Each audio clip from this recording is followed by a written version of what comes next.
God has smiled on me. He has set me free.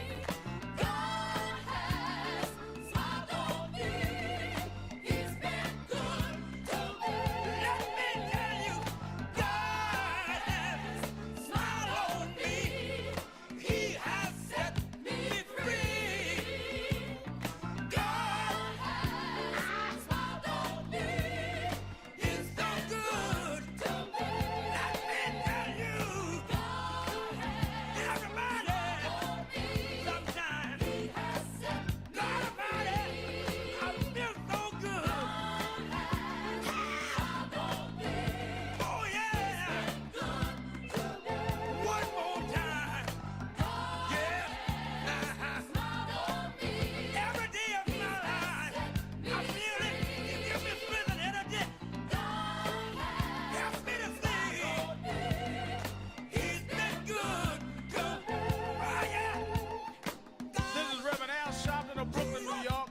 I've been traveling around the country talking to the radio announcers, the church people, and the street people, telling them that God has smiled on me.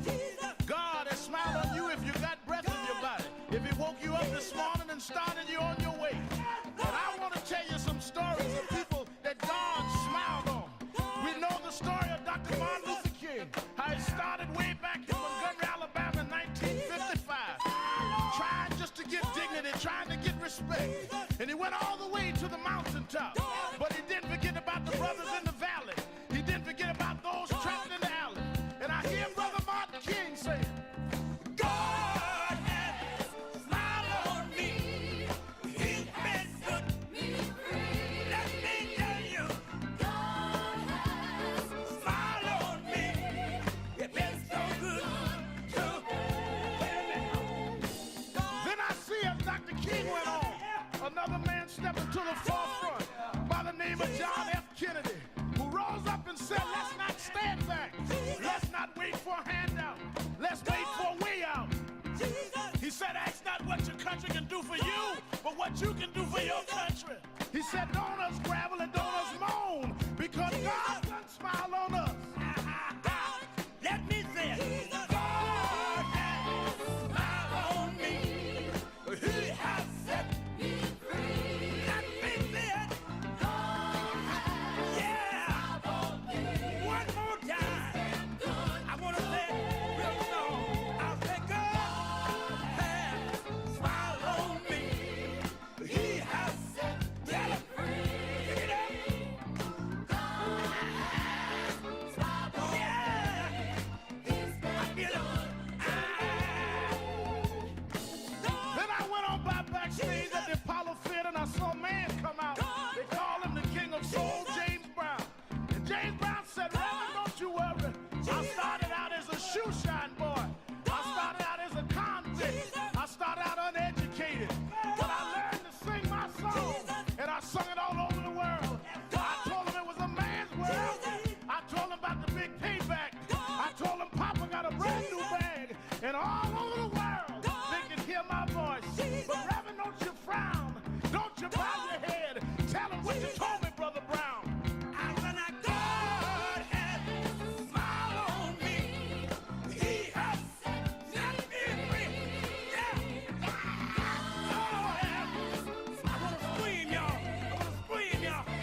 the street people, telling them that God has smiled on me.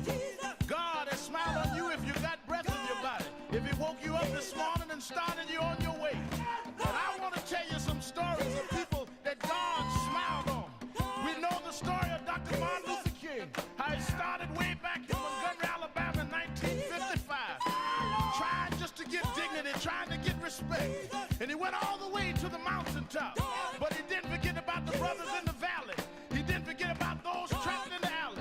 And I hear Brother Martin King saying, God has smiled on me.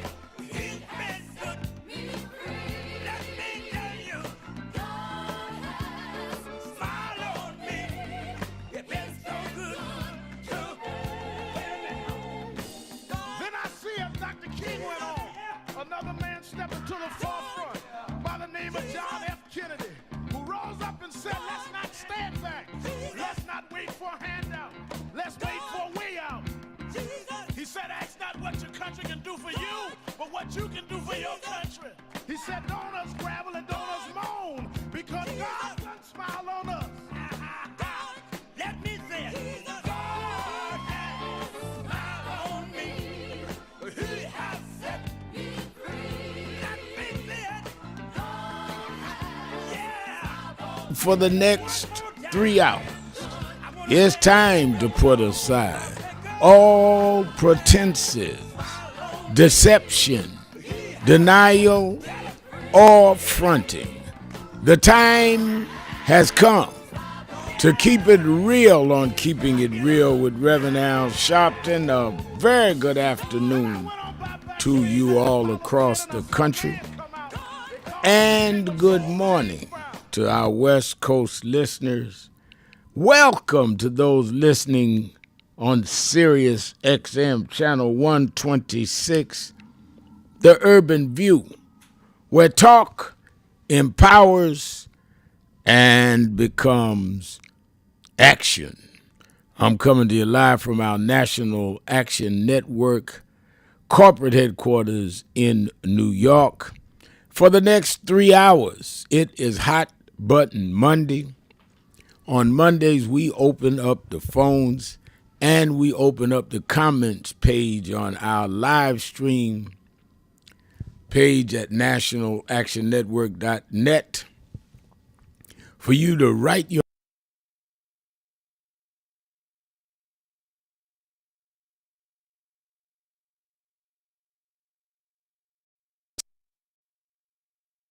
all you got to do is keep it real. That's the only requirement. You don't have to agree with me,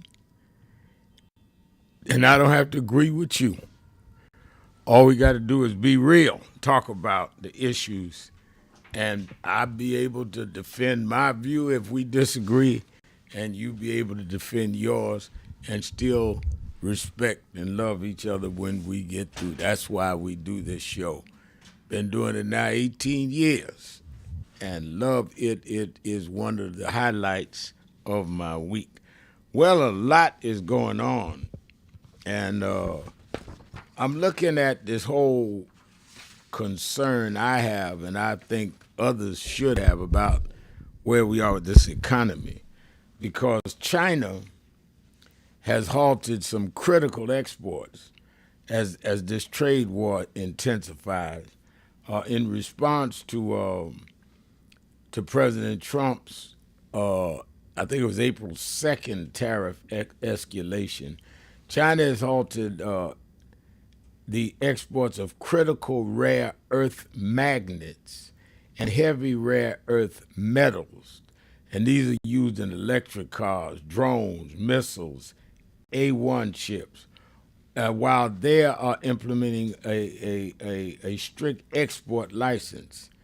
Ports across China are inconsistently enforcing these rules, causing global supply chain panic, especially among United States military.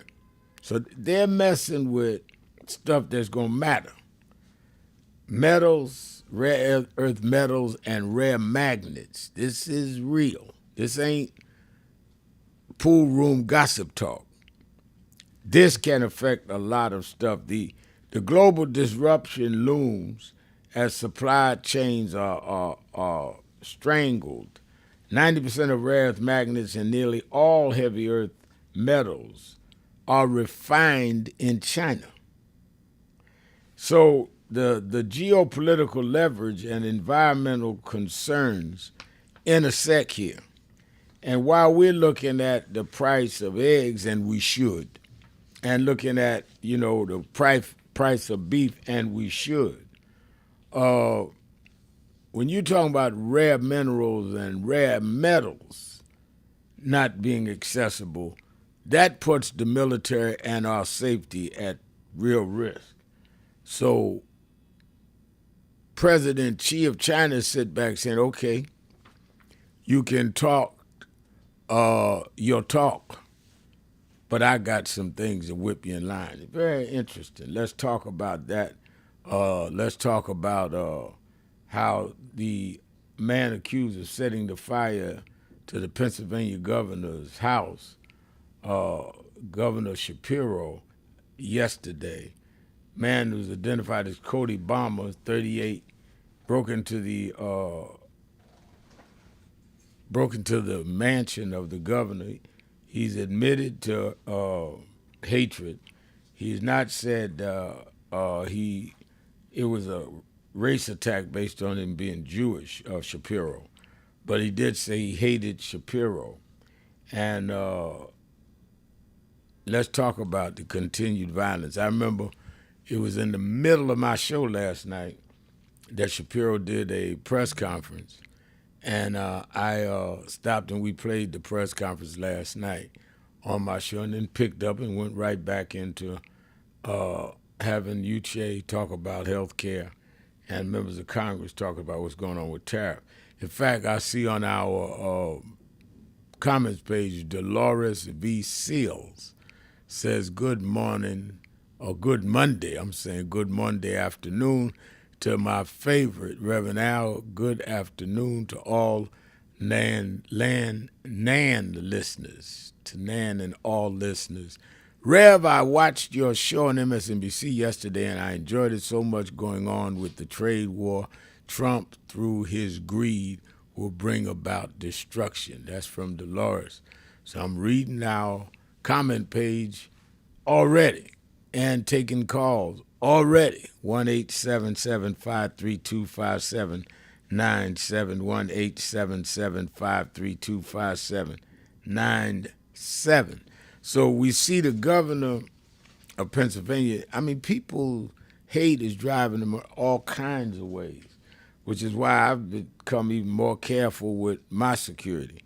Because when you're a public figure and people just hate you because of what you stand for, violence against people, public figures, is wrong, whether it is Governor Shapiro in Pennsylvania or whether it's Donald Trump. I denounced the guy that shot at Donald Trump. I disagree with just about everything Trump stands for, but he should not be a target of violence. Other news, Bernie Sanders is continued his tour. 20,000 people was at the rally in Utah. He had 36,000, him and AOC, in there challenging the oligarchy. 36,000 they did in L.A. And I think that people are getting energized, and we need to understand that energy and direct it right. Hakeem Jeffries, the minority leader of the Democrats, longtime member of National Action Network, he shredded Pete Hegseth, the defense attorney. He criticized the defense secretary, Hegseth, who's a Trump appointee, over Hegseth's push to eliminate diversity, equity, and inclusion in the military, calling Hegseth and others, their DEI stands for dumb effing individuals. Dumb effing individuals. Hakeem said that's what DEI is. I had to laugh. I've known him many years. He came on with it. And talking about violence, this caught my eye. A guy named Nick Cassip in Waukesha, Wisconsin. I may be saying it wrong, maybe Waukesha, Wisconsin. He's charged with killing his mother and stepfather and living with their bodies for 2 weeks. He revealed he conspired to kill them and wanted to kill President Trump. A lot of madness going on out here. Let's talk about these trade wars. Let's talk about Hakeem hitting the defense secretary. Let's talk about the concerns people have over an oligarchy, which is why they're coming out in unprecedented numbers to Bernie Sanders and AOC. And let's talk about whatever else may be on your mind, your heart. It's Hot Button Monday. Let's kick off this week on fire. So if you thought I thought I was going to call, but I don't know, no, call. Let's get it going. 1-877-532-5797 or send me a message on our message board at www.nationalactionnetwork.net. Let's take a break. Open up these phones. Be right back. Keeping it real. Sharpton. Who is Al Sharpton anyway? Who is this 33-year-old preacher without a church? A number of black New Yorkers as well. He is little more than a pudgy exhibitionist who can be counted on to show up, bullhorn in hand, at every racial incident.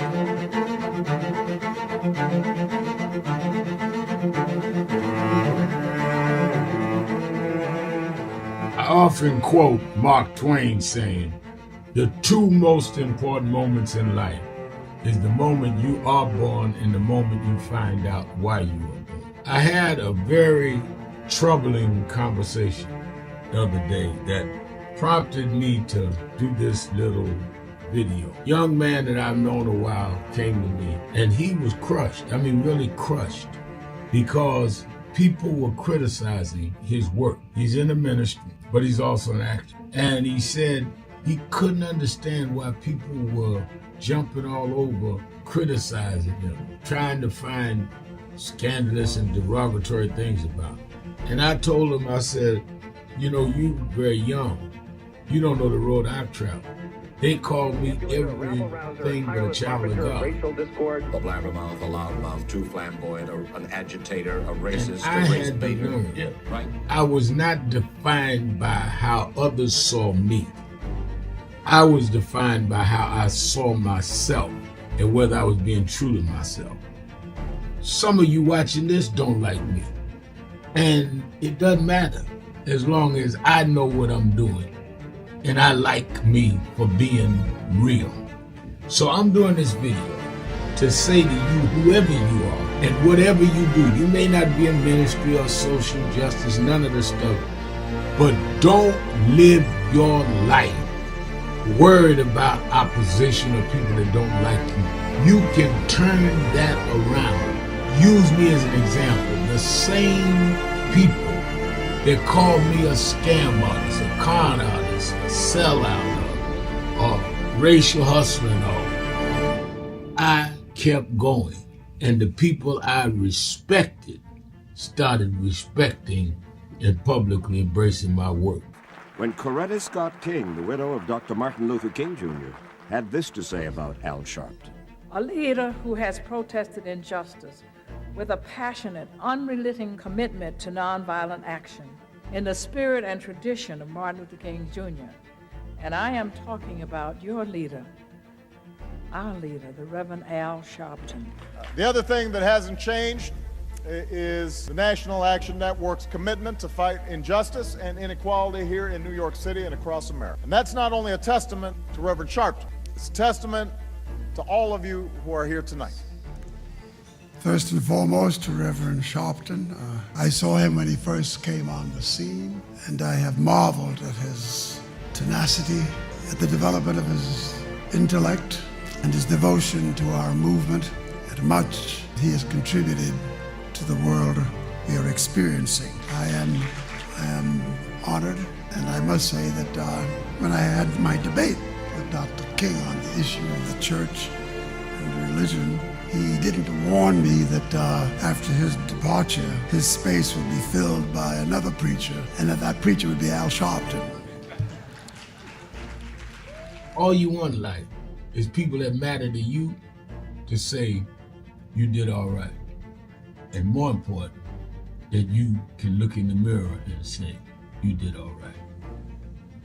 Thank you, Rev. Thanks for that introduction. Look, we've known each other for a long time. I'm grateful not only for your leadership and partnership, but quite frankly, more importantly, for your friendship. And thanks to all of you, members of our nation's most important civil rights organization. You have been, over all of your years, such an extraordinary leader. You are a voice of truth, a voice of conscience, a voice of practicality around what we must address and what we can do. And I thank you so much for your friendship. I remember that most of the youth around Al's age, he was about 12, wanted to be like Connie Hawkins, a great basketball player, legend, or Earl the Pearl, or Clyde Frazier. Al wanted to be like Adam Powell, a powerful preacher with a social justice gospel. He was very close to, at that time, to Reverend William Augustus Jones, powerful preacher and social justice advocate, and Reverend Gardner Taylor State right down the street, and Bishop Washington, whose church he came from, and Reverend Sandy Ray. He wanted to be like these giant preachers. He wanted them to have the edge, however, of the King's social justice dimension. He wanted to be like them, now he's one of them. Perhaps taller than most of them because of the risks he has taken and the reward God has given him with his gift. I remember so well that I first escorted him to jail. He was around 13 years old, with the jail fighting the ANP. He was in the lineage of our struggle. He grew up in it. We didn't just see him on TV one night. He didn't happen. He came bottom up, not top down.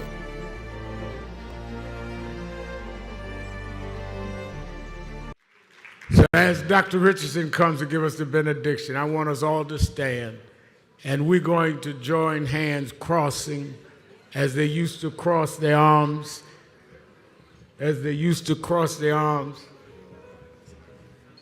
and march in the South. And they used to look at biting dogs. They used to look at bombed churches. They used to look at blacks and Jews mowed down, and look death in the face and sing, "We shall overcome. We shall overcome." Deep down in my heart, I do believe we shall overcome. Shall we pray as we silence ourselves, as we respect this moment? Eternal God, our Mother and our Father, we thank you for ordering our steps into this space made sacred by our intentions. And we ask now that you might equip us to be engaging in the darkness, that we may come to the light. We thank you for this powerful witness known as the National Action Network, and for its courageous leader, the Reverend Al Sharpton. Now make all of us courageous. Make all of us active. Make all of us advocates for justice in the spaces where we live and work. And we'll give you the praise for all that we shall accomplish. In the mighty name of Jesus we pray. Amen. Amen. We shall overcome. We shall overcome. We shall overcome someday.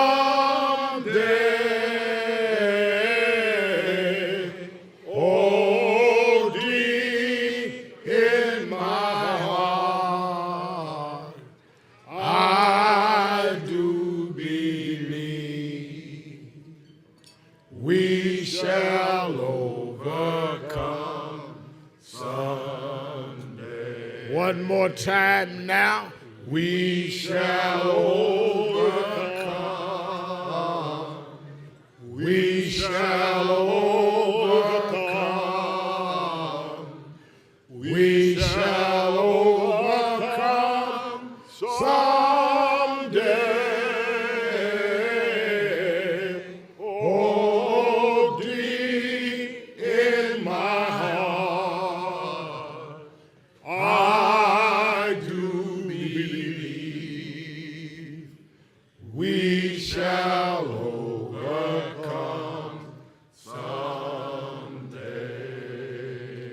Good night. God bless.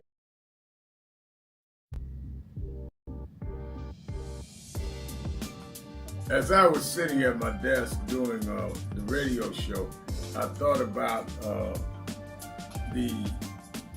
during one of the commercials. I keep right behind my desk a picture. This photo is Frederica Washington, Bishop Washington's daughter, who I grew up under. Ronnie Dyson, who became a Broadway star of hair, grew up in church with us. And me as a minister doing a Tom Thumb wedding. We used to have Tom Thumb weddings for the kids, teaching us how to have a wedding and to be married. And I was the preacher. I was about 9 years old in this picture. I was already been preaching since I was 4. I keep things around me like that, reminding me of my journey. You have the habit of looking at things to see how far you've come, where you started.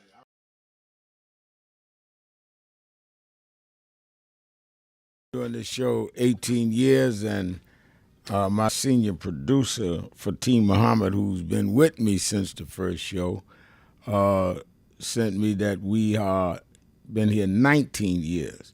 So I just fact-checked him, and he is correct. The first show aired January 30th, 2006. So like many things, most things, Fatim is right. Don't tell him I told you he was right, because I don't want him to get the big head. But he's usually right. But don't tell him. But he's right. It's 19 years, and he was with me from show one, still with me. He has his own show now, very popular show in New York region. He grew up being mentored by the guys that did the Sunday morning show in New York. And now he's hosting it. And his co-host is Attorney Jennifer Jones Austin. And he's doing a good job on his show, but still is producing my show. And we don't tell him he does a good job, because we want him to stay humble, young mutt for team. I don't want him to get old, because it makes me older. But he was right about the date. Right about a lot of things, but don't tell him.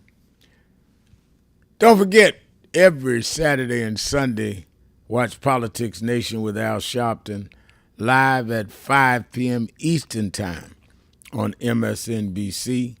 And we had 2 good shows this weekend.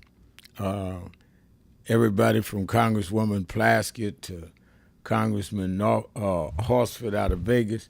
And one of the reasons I wanted both of them on, they were in House Ways and Means. I wanted them to really break down what this means, this whole tariff war means to black folks, and what it means in terms of why the Congress is not taking the reins back from the president. They were good. I had Jared Bernstein on, who was an expert on these kind of fiscal questions, and Utra Blackstock on what they do in the healthcare. She was on last night. It was scary to me what she was laying out that Robert Kennedy's doing around these vaccines, Robert Kennedy Jr. Don't miss it. Every Saturday and Sunday at 5 p.m. Eastern Time. And yes, I will be on this Saturday and Sunday, Easter weekend. I'm working. And I'll be on. I also want to thank all of you that came out, even in the rain, was at the Saturday rally, and a lot of you watched it live. Every Saturday I'm at the rally in Harlem. I'll be there this Saturday. A lot of people say, "Is he go away for the holidays?" No, I'll be there. I'm preaching Easter. I'm preaching Good Friday at 10 a.m. at the historic Mother AME Zion Church in Harlem at 10 a.m. And then I'll be there Saturday at the House of Justice, 145th and Lenox Avenue, 9 a.m. to 11 a.m. You visiting New York for the Easter holiday, come to the rally. You that are not, you can watch it live on Impact Television. And everywhere I go, I preached yesterday in Mount Vernon for the 50th anniversary as pastor for Reverend Dr. Reverend Dr. W. Franklin Richardson, William Franklin Richardson, 50 years as pastor, Grace Baptist, chairman of the board of NAN.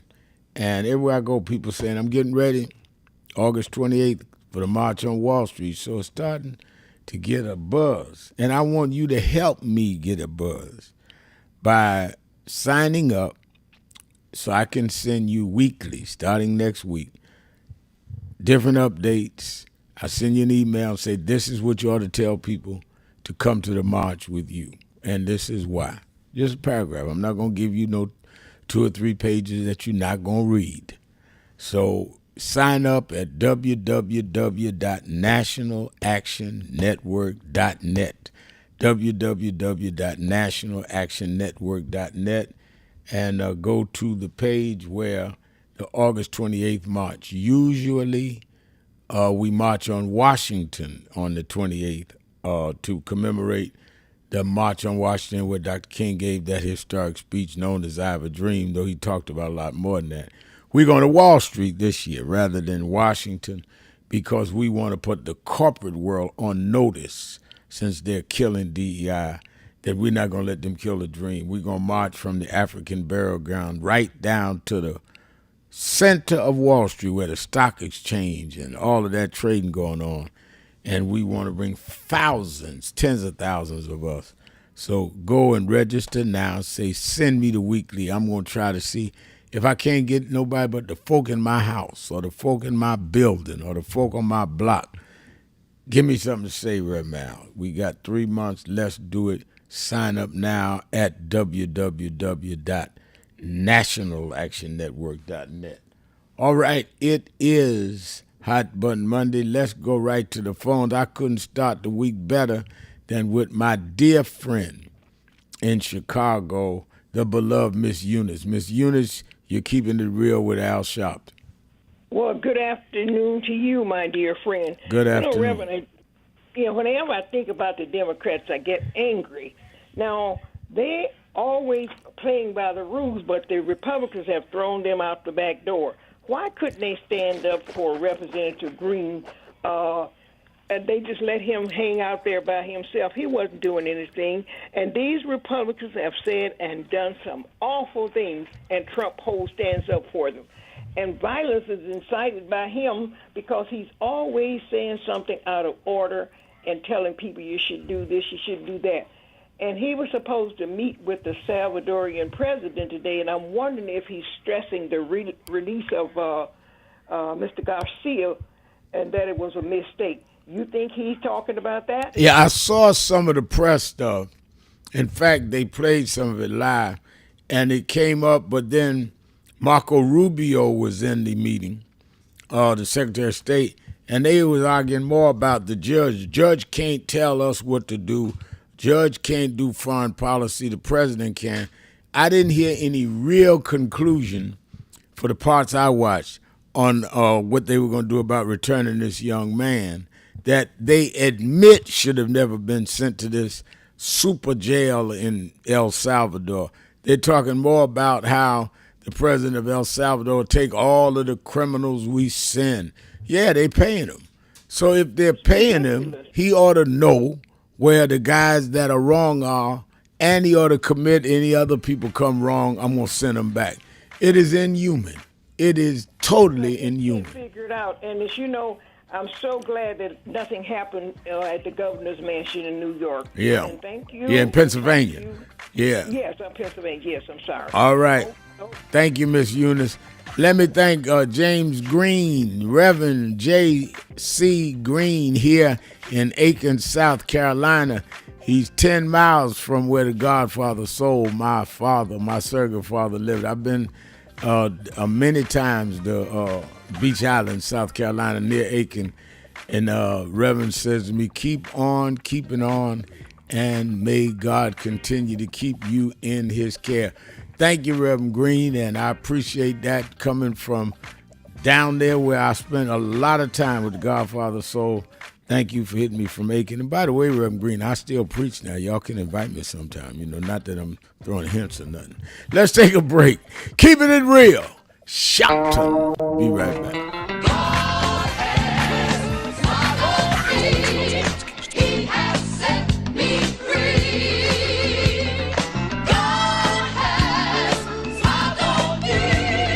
He's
street people, telling them that God has smiled on me. God has smiled on you if you got breath in your body. If he woke you up this morning and started you on your way. But I want to tell you some stories of people that God smiled on.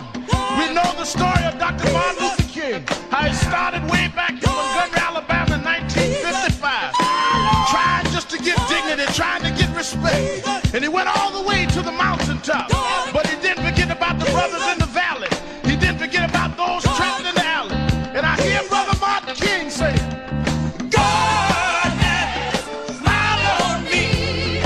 He's been good to me. Let me tell you, God has smiled on me. It's been so good to me. Then I see as Dr. King went on, another man stepping to the forefront by the name of John F. Kennedy, who rose up and said, let's not stand back. Let's not wait for a handout. Let's wait for a way out. He said, ask not what your country can do for you, but what you can do for your country. He said, don't us gravel and don't us moan, because God done smile on us. Let me say it. God has smiled on me. He has set me free. Let me say it. God has smiled on me. One more time. I want to say this song. I'll say God has smiled on me. He has set me free. Pick it up. God has smiled on me. I get up. Then I went on by backstage at the Apollo Theater and I saw a man come out. They call him the King of Soul, James Brown. And James Brown said, Reverend, don't you worry. I started out as a shoe shine boy. I started out as a convict. I started out uneducated. But I learned to sing my song. And I sung it all over the world. I told him it was a man's world. I told him about the big payback. I told him Papa got a brand new bag. And all over the world, they can hear my voice. But Reverend, don't you frown. Don't you bow your head. Tell him what you told me, Brother Brown. I said, now God has smiled on me. He has set me free. Yeah. He has set me free. God has smiled on me. It's been so good to me. Then I went home and I told my mother what Brown told me. And she said, son, even though we don't have much, we don't need relief. All we need is belief. And she said, he didn't tell you no lie, because the Lord will take care of you. God sits high, but he looks down low. And every time you get discouraged, every time you're burning down, all you have to do is think of the things that God made a way for you and look toward the heavens. Lift your eyes to the hills and say, God, God, God, don't smile on me. Now then, the God has smiled on me. He has set me free. God has smiled on me. And that has been so good to me. Yes, he has. I said, God smiled on me. He has set me free. And I know all over the country, smile on me. We need jobs. We need a way to make it. We need help. We need jobs. We need a way to make some money to feed our families and raise our bread. We need a way to survive, so we don't need crime as a survival kit. We just need a little bit. But don't give the hope up. Don't lose the faith, because God will smile on you. God will give you the strength. God will make a way for you. Adam Great Powell said, keep the faith. Keep the faith, baby. I hear Robert Kennedy saying that it's not the dream of, but it's the dream that'll live on forever. Just know that God will smile on you. Dr. King had a dream. Dr. King said, I went to the mountaintop, but I didn't stop there. I looked over and saw the promised land. I hear Brother Malcolm saying, don't sit on the stoop. Stand up and be a man. Respect yourself. Be somebody. Then I hear the brothers in the Hispanic community say, I'm going to stand up and be a man. I'm going to do the best I can. I had a reaper say, I don't care what time come home, but just give me some respect when you get there. Lord, now God has smiled on me. He has set me free. God has smiled on me. You've been so good to me. Sit down. And as we move on in history, let us remember that if we look to God, God has an answer to all of our problems. God is still the same God he was years ago, and we can still make it. We can still hold on like Frederick Douglass did. We can still keep him on like Martin Luther King did. We can still ride on the way everyone that made it did. They didn't have much, but they had a whole lot of faith. They didn't have money, but they had a lot of determination. We know that God will look out for his children, that God will make a way out of no way if you just keep the faith and refuse to lose. And God will make a way, because God's children don't have color. God's children just have will. And I can still hear somewhere in my mind James Brown say, God has smiled on me. He has. Monday, I'm coming to every phone call on the line. Let me say this. O.G. Kelly wrote on our message page. He says that Trump is ignoring a direct order from the Supreme Court, is called for an impeachment. Plus, Trump is flirting with the idea of sending the United States violent criminals to El Salvador prison, and that's a violation of the Constitution. And O.G. Kelly is right. Trump said both things today. I was going to send all our violent criminals down there. This is why he's sitting there in the Oval Office with the dictator president of El Salvador. Violate the Constitution. No question about it. And it is grounds for impeachment, him disobeying a judge's order. And Evangelist Ramsey says, my sister Michelle will be at your meeting this week from Atlanta, Georgia. And I got to see Evangelist Ramsey. I know her now by face as well as she writes on my message board every day. I love her.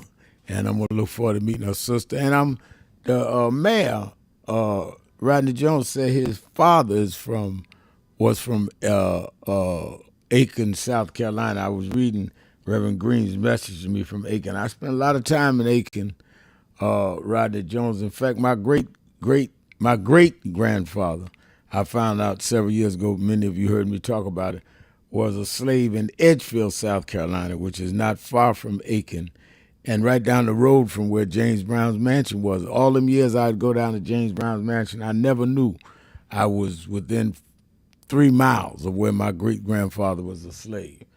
All right, let's go back to the phones.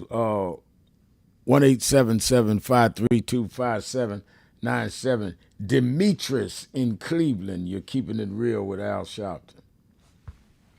Hey, thank you, Reverend Sharpton. It's good talking to you as usual. Thank you. You had a pleasant weekend. I did. I just want to, I'm glad to hear that. I just want to speak on concerning the prisoner in El Salvador who shouldn't be there. They sent it there because they said he was a member of a gang. To me, that's have real implications here in the United States. Because if the Trump administration can get away with that, and he ignoring the courts to say to bring the guy back, the same thing could happen here in the United States. Because you have a lot of individuals here, they dress similar to some gang members. They wear their pants the same way. They wear the tattoos. They carry themselves in the same way. So if the police, just go off suspicion, they could arrest a number of people, especially African Americans and Hispanics, and then they'd be arrested. And if Donald Trump ignores it and say he don't have to return the guy from for El Salvador back, feel the same way as someone incarcerated falsely here in the United States, especially if they're arrested by federal agents. And these people would be locked up unjustly in the prison system, because it's a history, especially African-American individuals who have been sent to jail falsely, then they been released 10 or 15 years later. Well, let me tell you why what you're saying is so important. And OG said it on my message page, OG Kelly.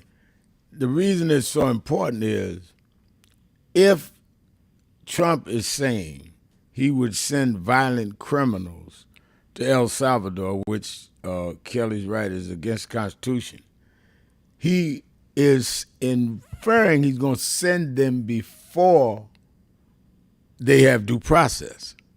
Because if they have due process and if they're prosecuted, the judge would send them to jail. So the inference that he's making is that I'm going to, they arrested, they are charged or assumed to be charged with a criminal act. I'm going to send them to El Salvador. Because you got to remember the guy Garcia down there did not have due process.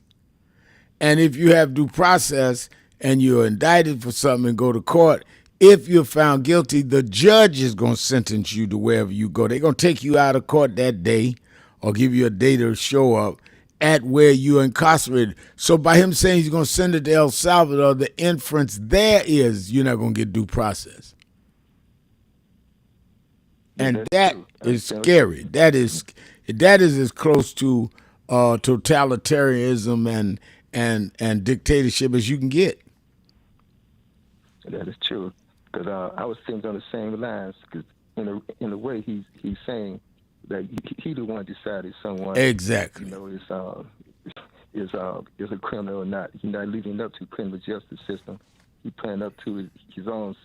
He's going to playing it up to his own, and he's not going to leave it up to the system to decide the guilt or the sentencing. He's going to decide it. And all you have to do is ask yourself, Demetrius, if that's the way he wants it to be. Suppose if somebody was in office when he was convicted of those 34 counts and decided to send him, and he got due process and was found guilty. These people haven't even got due process. They were just charged. They were never tried, which is why he could send them out the country, because they were not sentenced to go to a facility here. Yeah, that's true. See, it was all a misuse of the, if he was in the criminal justice system, but it was these tactics used to get outside the criminal justice system. Absolutely. Just so he can do what he wanted to a number of people. And lastly, I just want to speak concerning the trade war with China. I think it's very important that people realize, China is involved in a lot of different countries. So when you have a trade war with China, it's also influenced the products that are coming from South America, Africa, and a number of other countries. So the prices would affect, the American people, especially those working for the steel mills, working for the automobile industry. Because the automobile industry built a lot of, military equipment and the airline industry as well. So people who work for those companies, they may lose their jobs because I think people in Michigan, I think the steel mill did lay off about 600 people because they're uncertain about what Donald Trump's going to do with the tariff policy. So that leaves the business industry kind of shaky. So they're trying to be more secure and just they lay the people off. So it's a long-term effect on the average person walking the streets, not just something that's foreign policy where people think just among politicians affect the everyday American citizen. All right, thank you, Reverend Sharpton. Thank you very much. All right, thank you for your call as always. Thank you. And let me go to Brother Jacob in Philadelphia. Brother Jacob. Thank you, Reverend. Peace be unto you, Reverend Al. How are you doing today, man? I'm doing well. All right. Look, I'm going to start light. I watch your Politics Nation. I see you all over the place. Your wardrobe, right? Now, here in Philadelphia, we would say that you must have a James Brown wardrobe. Okay? The little bit of stuff I have around here that I got, I got to be putting it together like what I'm going to wear for what function. Do you have somebody do that for you, or do you? Yeah, I do. I have someone very, very close to me that's a fashion designer. So they kind of, I put my stuff together, but they kind of said, no, don't wear that. Wear this with that. Okay. So I get a little help, yes. Yeah, you don't need that stress, Rev. But, because coming out of slavery, one thing we knew about our people, we was addressing people. Right? Oh, that's right. I love that. You know, back in New York, that Malcolm X movie where when they was wearing them suits. The zoot suits, yeah. And look, and you had to wear a hat. My mother used to tell me a man wasn't dressed till he had on a hat. Wear, you know. But Reverend, now, all right, that's that. You know, you got that together. But look, question. Out of all you know, I'm gonna ask you a question, Reverend. Now, how evil do you have to be to bomb a church on Palm Sunday? And how evil do a person have to be to bomb the only hospital left in Gaza? Right? I mean, my goodness, man, what is... No, you raise a very good point. It seems as though from what is going on with Netanyahu all the way to some of the stuff that is not necessarily violence, but in terms of legalities and tariffs with Trump, all the way to some of the people there that did some stuff October 7th in Israel. It seems that everybody has now just totally have no boundaries. Anything goes. Just kill innocent children. I was reading this morning when I finished working out. This guy killed his mom and his stepdaddy. Just killed them and he wanted to kill Trump. I mean, we are dealing with folks that have no boundaries, no sanity. And what is scary to me, Brother Jacob, is we're normalizing it. We acting like, oh, yeah, this happened today. Helicopter fell. Oh, wow. Plane fell. I mean, we are normal. We act like this is normal. And no one is trying to find out what's going on and why. But you know, Reverend, now, us being believers in this unseen one God that our leaders told us about, right? You know, it's the devil. It's the devil. These are evil. They're not even human people. I'm telling you, it's like they're like that movie, that series used to come on V. Yeah. They got like, they're reptiles up under that human form, man. They aliens. But the bottom line is, you know what, Reverend, now, I hear people talking about they're going to drain the swamp. I remember Trump had the nerve to say that. He did. First of all, we the people go to break. Are the only ones that can drain the swamp. So you got to not be of the swamp to drain the swamp. There you go. That's it. Thank you for your call. Let me take my break. We'll be right back. More Exhale Friday. You on the phones and on the message board on nationalactionnetwork.net live stream. Be right back.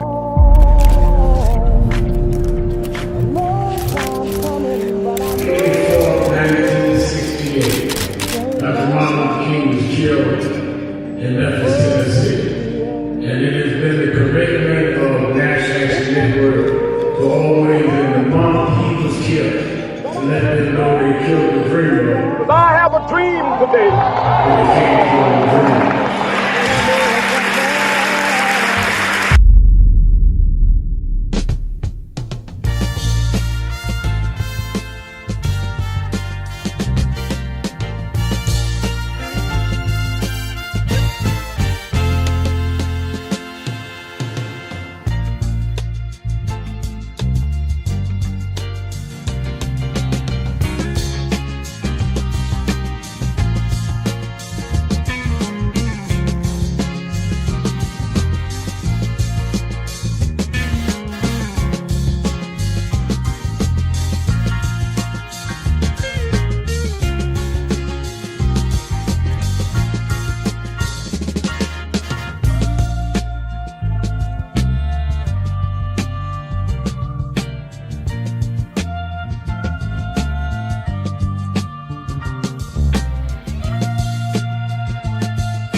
I had a thought this morning that I want to share with you about mentorship.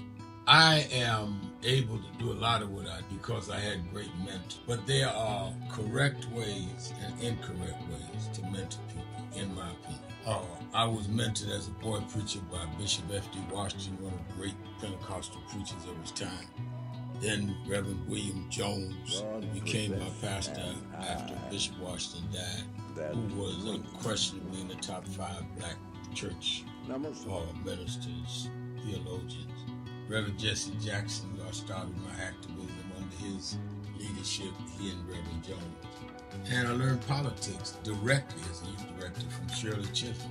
So even though I didn't finish college, I had the most unique education in the world from being exposed to giants. But the one thing I learned is as I grew older and people started coming younger than me and wanted me to teach and mentor them, the magic of the mentors I had is they did not want me to be their clone. They wanted me to learn things from them and use my own gifts and talents in my own unique way and let me do things on my own, because they knew that if I flopped in some things, it would teach me for the other things. They'll come and help me once I was down, but they were not going to have me avoid being down. And they were not going to impose themselves on me. Why am I saying that? Because too many mentors want clones, and too many mentees want their mentors to put them on a pedestal. Oh, so-and-so didn't do this for me. Oh, so-and-so didn't open doors for me. If they got to open doors for you, it may mean that they knew you weren't ready to go through those doors. Their job is to prepare you. Your job is to develop your own skills, your own unique ways. And I don't care if it's my daughters, who both have come into their own, or anyone else. I'm not a talent agent. I did not form National Action Network to give people their step up. I formed it to fight for justice for everybody. If talented people get in, it's my job to invest and give them a platform. It's their job to get on the platform and perform and show their ability. Sitting with me today in the office as I talk about it is one of my mentees, Reverend Stephen Marshall. Now, Stephen, you just came around us when you were how old? 11 years old. 11 years old. You just turned 40 and now you're called to the ministry? Yes, sir. And what do you do in National Action Network? I help formulate policies, lead in various regions, but most importantly, I senior advisor to you on all things from social justice strategies, politics, intergovernmental affairs, you name it, community organizing, all of that stuff. And I could go through scores of others. My daughter started Huddle. They got Huddles now, which is for young people to meet once a week all over the country. I just saw the video from the Las Vegas National Action Network chapter. Now, when you decided to preach, did I ever tell you to become a preacher? Not one time. Who called you to preach? The Lord. All right. And did I say go to this school or that school? No, sir. Did I open this door, that door? Did I tell you be ready when the doors open? Always be ready and prepared. And that's what I'm saying. Get you some young people than you that you can help along the way. But don't be their talent agent. Their talent must speak for themselves. And anybody that grumbles with you about so-and-so didn't do something for them, maybe it's because they didn't feel you were ready, or that they felt if they did it, you wouldn't do it on your own. But we all don't live forever. I want the next generation to speak of me, of National Action Network, and others, the way I speak of Reverend Jones and Bishop Washington and Shirley Chisholm and Reverend Jackson. But I just don't want young people to feel that somebody ought to give them the reins of leadership or give them the reins of business or whatever it is you're in. You need to learn from their journey, get the pearls of wisdom from them, but don't have them do for you, because then it means you can't do it for yourself.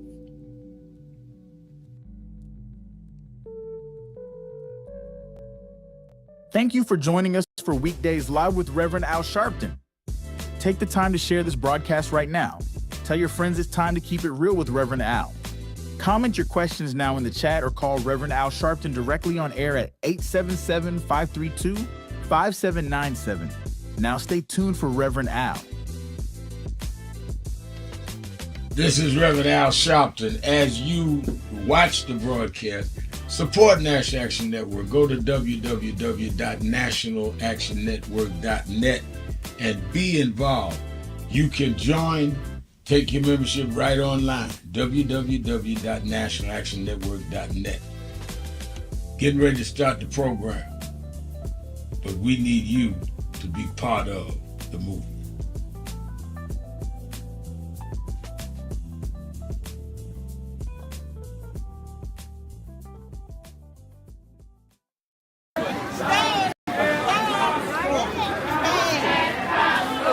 Shop at Costco. Shop at Costco. Shop at Costco. Shop at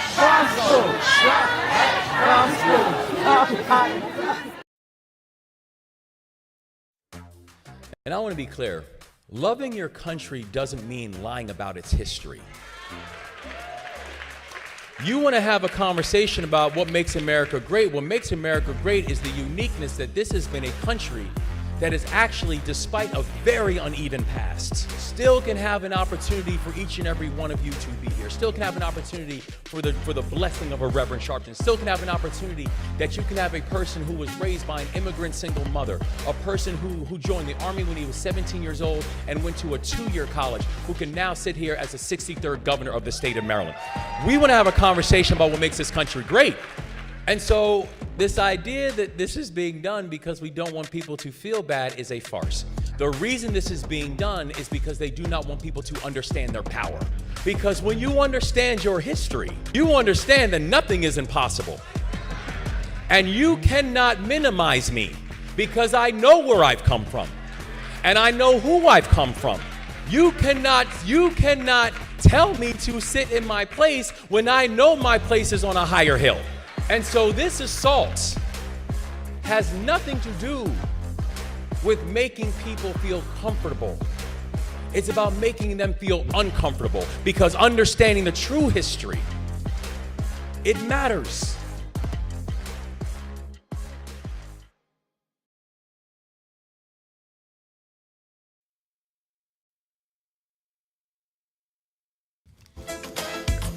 Keeping it real, keeping it real. I'm your host, Reverend Al Sharpton, and we're back. 1-877-532-5797, 1-877-532-5797, Twitter.com, The Rev Al. And, of course, you can watch us live stream at www.nationalactionnetwork.net. And I'm getting a lot of messages on live stream. I'm reading some of the messages on our message board, as well as taking your calls on the air. And let me remind you, watch Politics Nation with Al Sharpton live at 5 every Saturday and Sunday. And, as I said in the first hour, I was glad I had on Congressman Steve Horsford on Saturday night. In fact, he was at a gathering and had them in the background as he was talking about the need for these programs like the one he was at in Vegas not to be defunded. And those young people were there behind him. And I've been to Las Vegas with him several times. He has a real grassroots kind of connection as a congressman. I had him on. I had Delegate Plaskett on from the Virgin Islands. She's the one who represents the Virgin Islands in the Congress. And she talked about how these tariffs are going to put a certain insurmountable amount for ships to bring goods and services into Virgin Islands. We broke it down. I had Jared Bernstein on talking about, and he's an expert at domestic economics on what these tariffs mean, and Ucha Blackstock on what Robert Kennedy Jr. is talking about with vaccines, is how dangerous that is. So don't miss Politics Nation, because you never know who I'm going to have on, and I'm going to dig deep. As well as in the middle of the show last night is when the fire was reported with Governor Shapiro in Pennsylvania, and we broke it and did that live and still kept all our guests.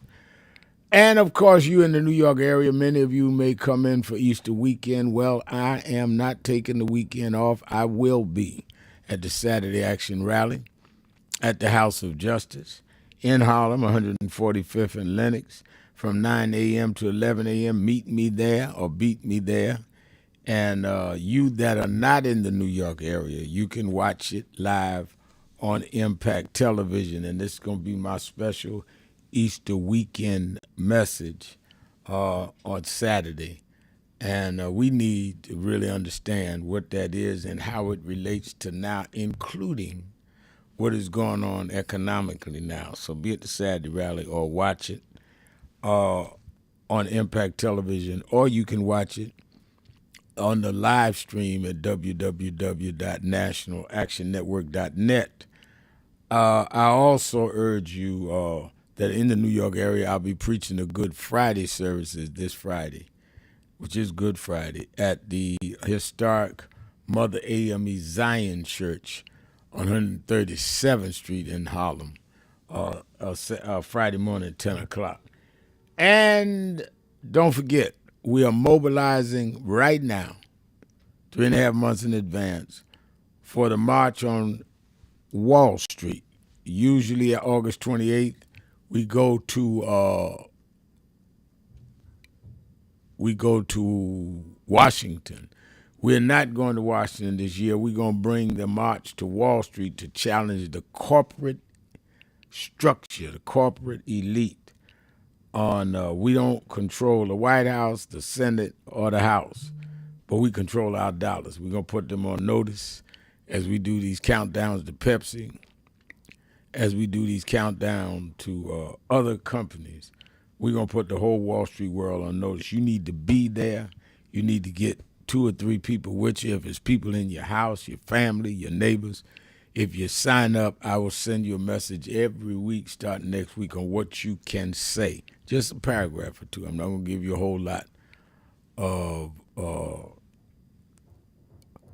things that you cannot carry. All right, let's get ready to go back to the phones and to the message board. Again, 1-877-532-5797. And let me bring on my co-host every Monday to kick off the week. He, of course, is an outstanding political strategist, and as well as a person who's in business with the Blueprint. He's CEO of Blueprint Strategies, LLC, which is a public relations and advertising and political consulting company. The one and only Antoine Seawright. How you doing, Antoine? He just hung up. I'll get him back. Oh, we just lost Antoine. I don't know how we did that.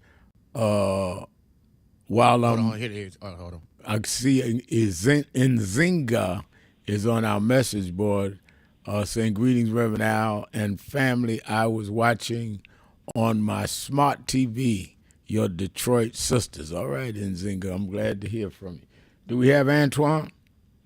Rev, I'm here. It's good to be with you on this Monday after Palm Sunday. Well, I'm glad to have you with us. You went off. I was hoping that you didn't have one of those phones from China and they took it back because of these tariffs. I didn't know if they had just snatched your line while we was on or not. I mean, the tariff, let's start there, Antoine. We got a lot of callers, but the tariff situation that President Trump, 1 minute he's doing it, the next minute he's freezing, the next minute there are no exceptions, back and forth with China, and I'm going to give a temporary on these items. No, I'm not. Everybody's at play. And this kind of instability and gameplay has got the stock market crazy, and but more importantly, I think what a lot of people don't understand is, and some business people was stressing this to me the other night, is that you've got to watch the bond market, Because if the bond market continues to go down, which it is, it devalues the United States dollar. And if the dollar is devalued, it not only will cause us recession, it'll keep us there because countries around the world won't trade with us because we're no longer a guaranteed secure risk. I think the New York Times had it yesterday that an economist say we used to be the anchor to world trade because everybody could bet on the U.S. dollar and everybody knew we were good for our debt. Now that has become shaky, and the minute that becomes shaky and we no longer the anchor, that will affect world trade and therefore not only our standing, that's ego, but our economic stability and ability to trade against our debt. Well, Reb, there are a couple ways to look at this ball coming down the plate. One, as I said for a publication over the weekend, I think this proves how unserious and unstable Donald Trump is, but also the fact that once again he had the case, and he is a paper tiger leader because all the barking and roaring that he did at all these countries about how they were going to pretty much buckle or bend the knee to him, he ended up buckling and bending the knee because no one asked for these unpopular, unserious, unnecessary tax. In other words, tariffs that will push down burdens on the American people. And I'm glad that people in his own camp have stood up to him and are standing up to him about it because it's going to have impact on the holistic overall bill of health of the United States of America and the world. Secondarily, Rev, one could also look at this as if he did this to draw a distraction to something else going on that we do not know about. Usually the drama queen himself, Donald Trump, when he makes some sort of big announcement or he does things that does not make sense to normal people, it's because he's hiding something or something else is getting ready to come down the pipeline, so he draws the attention away from whatever's going on. And then thirdly, Reb, and this is what a few business leaders said it to me, is he essentially did this in order to help out some of his business friends who have resources. Because if you look at the language he used when the markets were crashing and when the markets were down, he simply said it's a good time for those who can afford it to buy. Right. Well, the average person, the average American could not buy and cannot buy and don't even have stocks. And so if they're buying while the shares are low and the average person is hemorrhaging and does not know what the next day is going to hold, then one could reasonably say maybe he did this for a reason or he's doing this for a reason. Well, there are those, and a couple of members of Congress have called for an investigation on whether that was insider trading because he told them to buy low. There's a good time to buy stocks. It's low.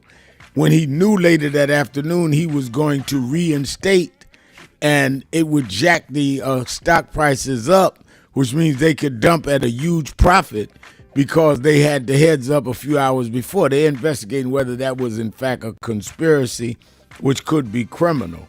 Because why would you say something that morning and do the reverse later unless you were sending a signal? Let's take a break. C. Wright's with us, keeping it real. Sharpton. Be right back.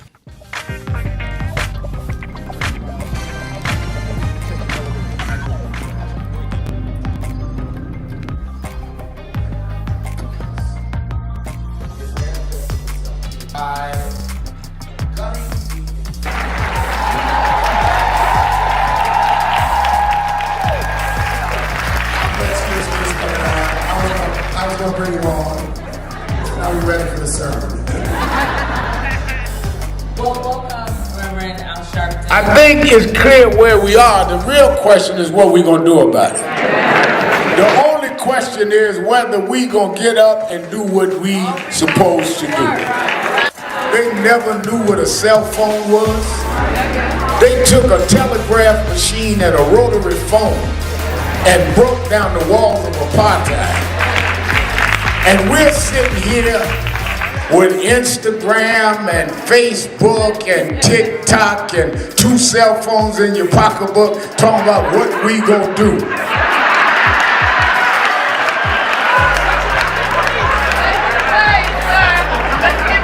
Something is weak and wrong with us. If we got 17 ways to communicate, and they only had one way, yet they could pack out rallies every night. They could shut down bus companies. You got 17 ways, got 4 different cell phones, and can't get 5 Negroes together for a meeting.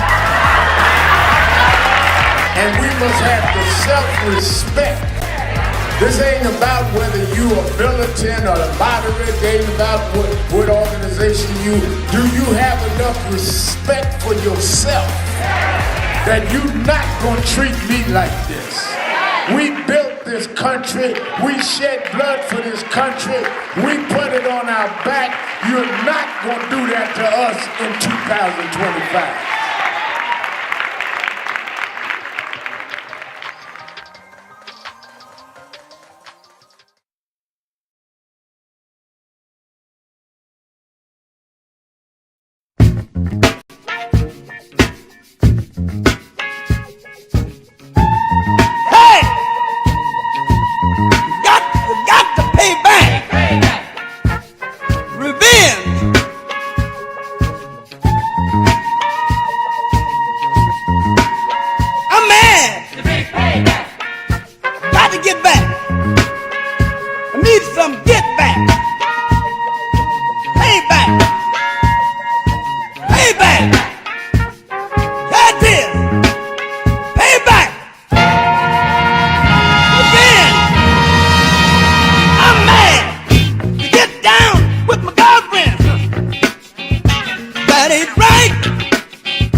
As I was sitting at my desk doing the radio show, I thought about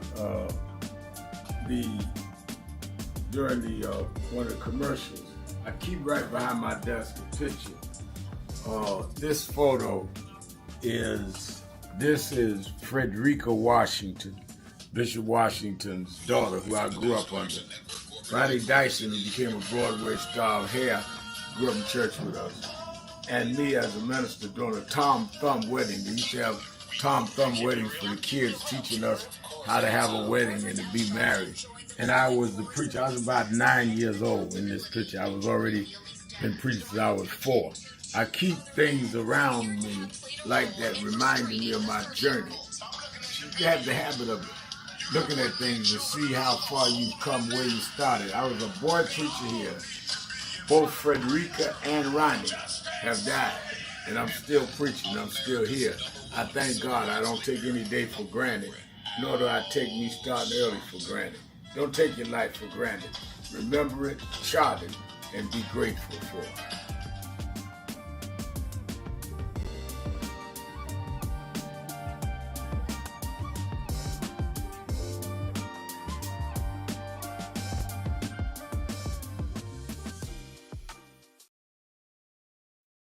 No justice, no justice, no justice. What do we want? What do we want? We are the sons and the daughters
for being with us. Straight to our next topic. The Trump administration's quest to cut government services is creating chaos at the Social Security Administration. In the last week, the Trump administration walked back plans to slash phone services and force recipients and their families to file claims online or in person. But even if you call, can you still call in? There's no guarantee anyone will answer. One woman told the LA Times she was on the Social Security hotline for 2 hours, only for the call to be dropped. The next day, she spent 6 hours on hold. No one answered.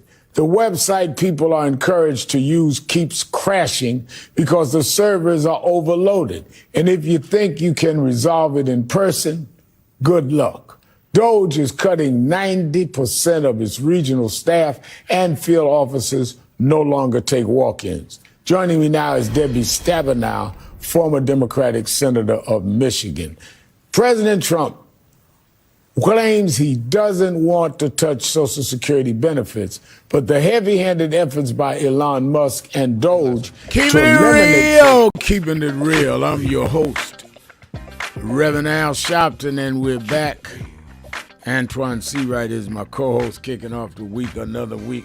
You know, when we were going to break, Antoine, I was saying how this whole situation that you had mentioned where the president had said one thing, then came back another, and only your point was that only people with money could even play the stock game.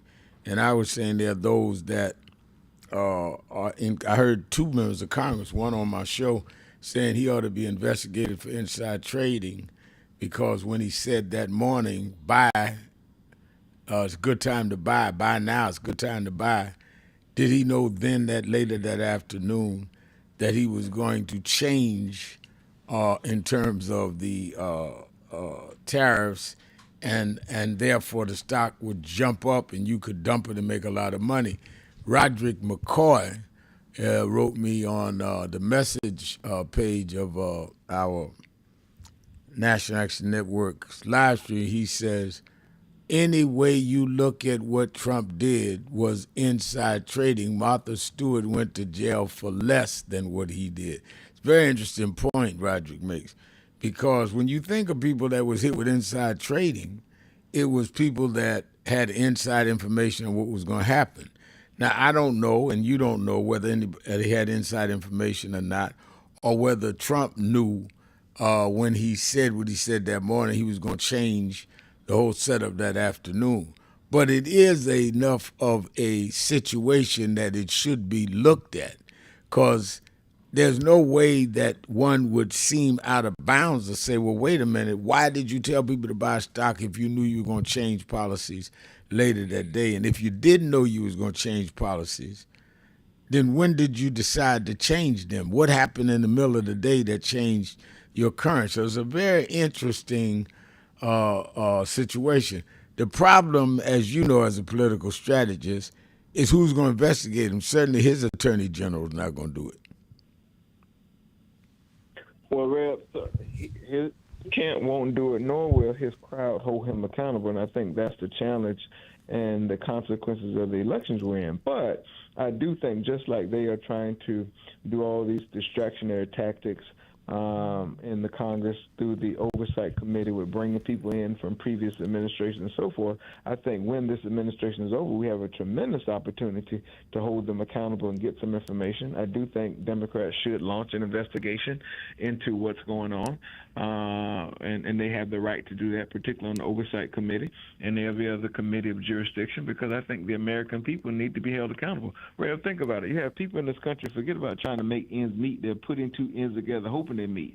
They may not ever own stock in the stock market, but they voted for Donald Trump because he promised them the economic bill of health will be better for everyday Americans. And in fact, those are the people who probably lost the most during this past 2 days due to the economic crisis unnecessarily that he created.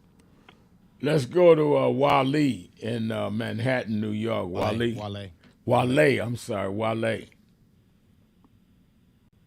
Afternoon.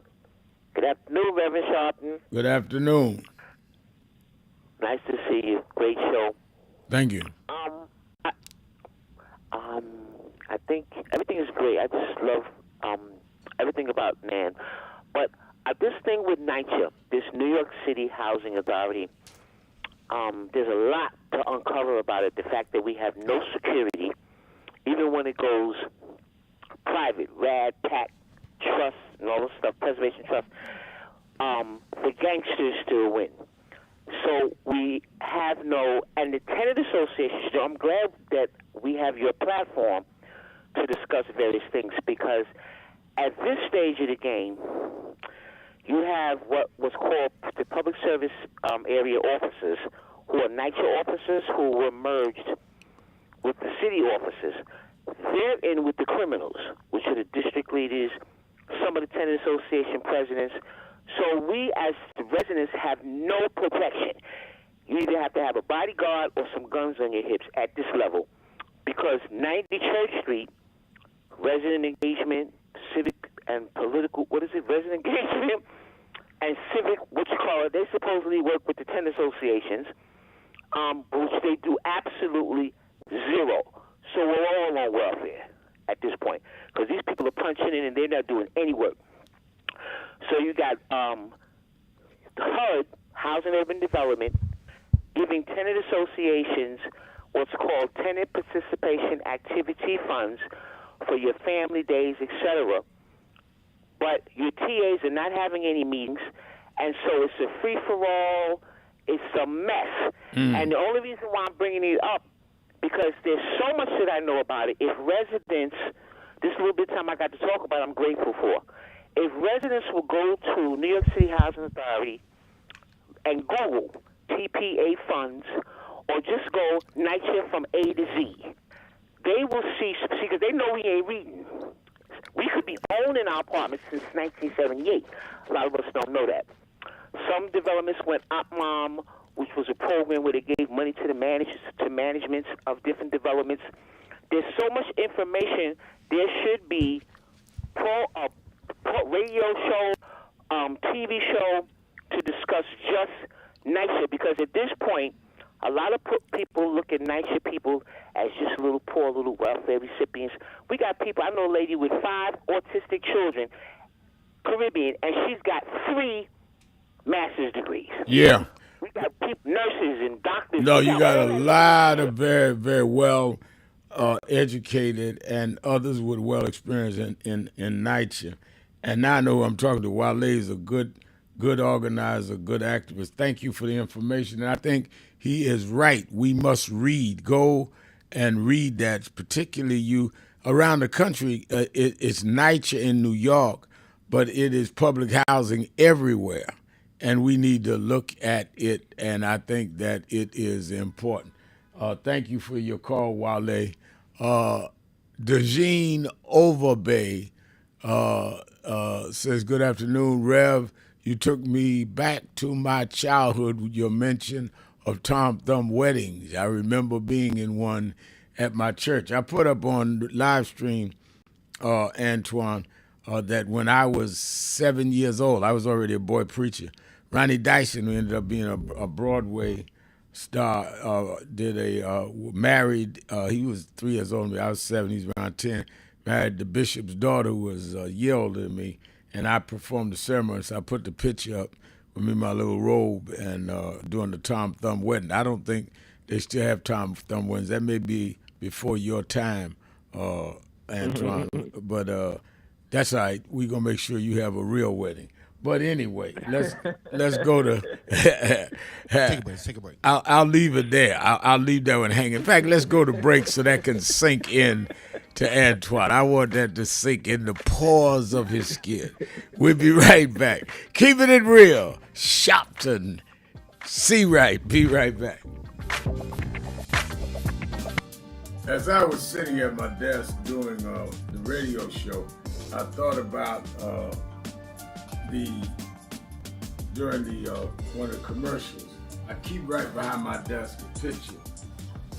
This photo is Frederica Washington, Bishop Washington's daughter, who I grew up under. Ronnie Dyson, who became a Broadway star of hair, grew up in church with us. and me as a minister doing a Tom Thumb wedding. They used to have Tom Thumb weddings for the kids, teaching us how to have a wedding and to be married. And I was the preacher. I was about 9 years old in this picture. I was already been preaching since I was 4. I keep things around me like that, reminding me of my journey.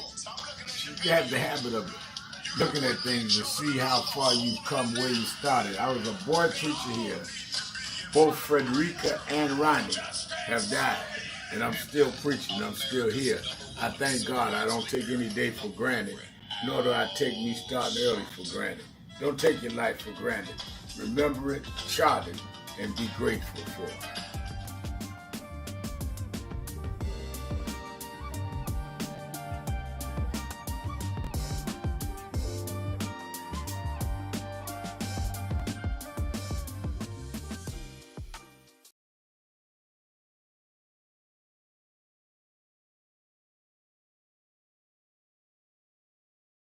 So who is Al Sharpton anyway? Who is this 33-year-old preacher without a church? A number of black New Yorkers as well.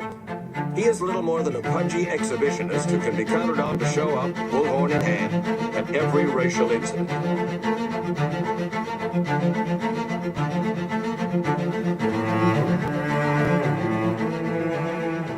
I often quote Mark Twain saying, "The two most important moments in life is the moment you are born and the moment you find out why you were born." I had a very troubling conversation the other day that prompted me to do this little video. Young man that I've known a while came to me and he was crushed. I mean, really crushed, because people were criticizing his work. He's in the ministry, but he's also an actor. And he said he couldn't understand why people were jumping all over, criticizing him, trying to find scandalous and derogatory things about him.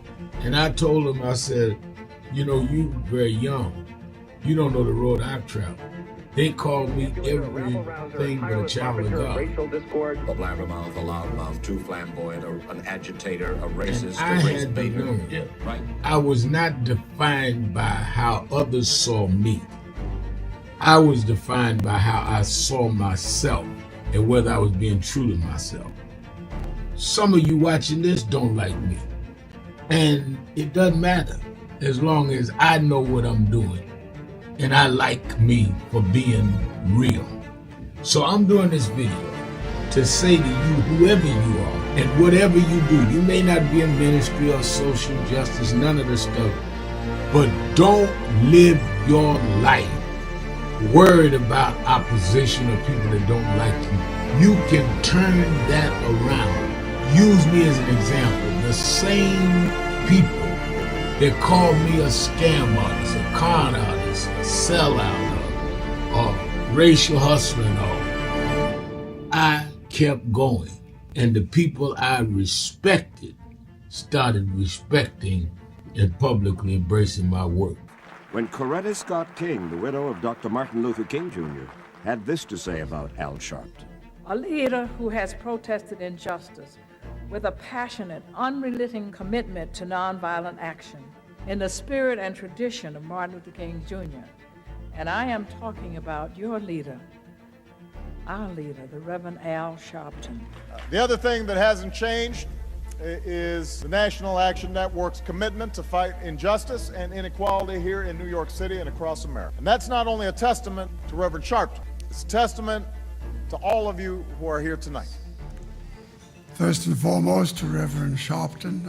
I saw him when he first came on the scene, and I have marveled at his tenacity, at the development of his intellect, and his devotion to our movement, and much he has contributed to the world we are experiencing. I am honored, and I must say that when I had my debate with Dr. King on the issue of the church and religion, he didn't warn me that after his departure, his space would be filled by another preacher, and that preacher would be Al Sharpton. All you want in life is people that matter to you to say you did all right. And more important, that you can look in the mirror and say you did all right. Thank you, Rev. Thanks for that introduction. Look, we've known each other for a long time. I'm grateful not only for your leadership and partnership, but quite frankly, more importantly, for your friendship. And thanks to all of you, members of our nation's most important civil rights organization. You have been, over all of your years, such an extraordinary leader. You are a voice of truth, a voice of conscience, a voice of practicality around what we must address and what we can do. And I thank you so much for your friendship. I remember that most of the youth around Al's age, he was about 12, wanted to be like Connie Hawkins, a great basketball player, legend, or Earl the Pearl, or Clyde Frazier. Al wanted to be like Adam Powell, a powerful preacher with a social justice gospel. He was very close to, at that time, to Reverend William Augustus Jones, powerful preacher and social justice advocate, and Reverend Gardner Taylor State right down the street, and Bishop Washington, whose church he came from, and Reverend Sandy Ray. He wanted to be like these giant preachers. He wanted them to have the edge, however, of the King's social justice dimension. He wanted to be like them. Now he's one of them. Perhaps taller than most of them because of the risks he has taken and the reward God has given him with his gift. I remember so well that first escorted him to jail. He was around 13 years old, with the jail fighting the ANP. He was in the lineage of our struggle. He grew up in it. We didn't just see him on TV one night. He didn't happen. He came bottom up, not top down.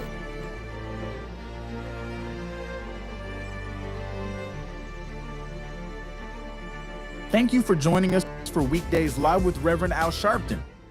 Take the time to share this broadcast right now. Tell your friends it's time to keep it real with Reverend Al. Comment your questions now in the chat or call Reverend Al Sharpton directly on air at 877-532-5797. Now stay tuned for Reverend Al.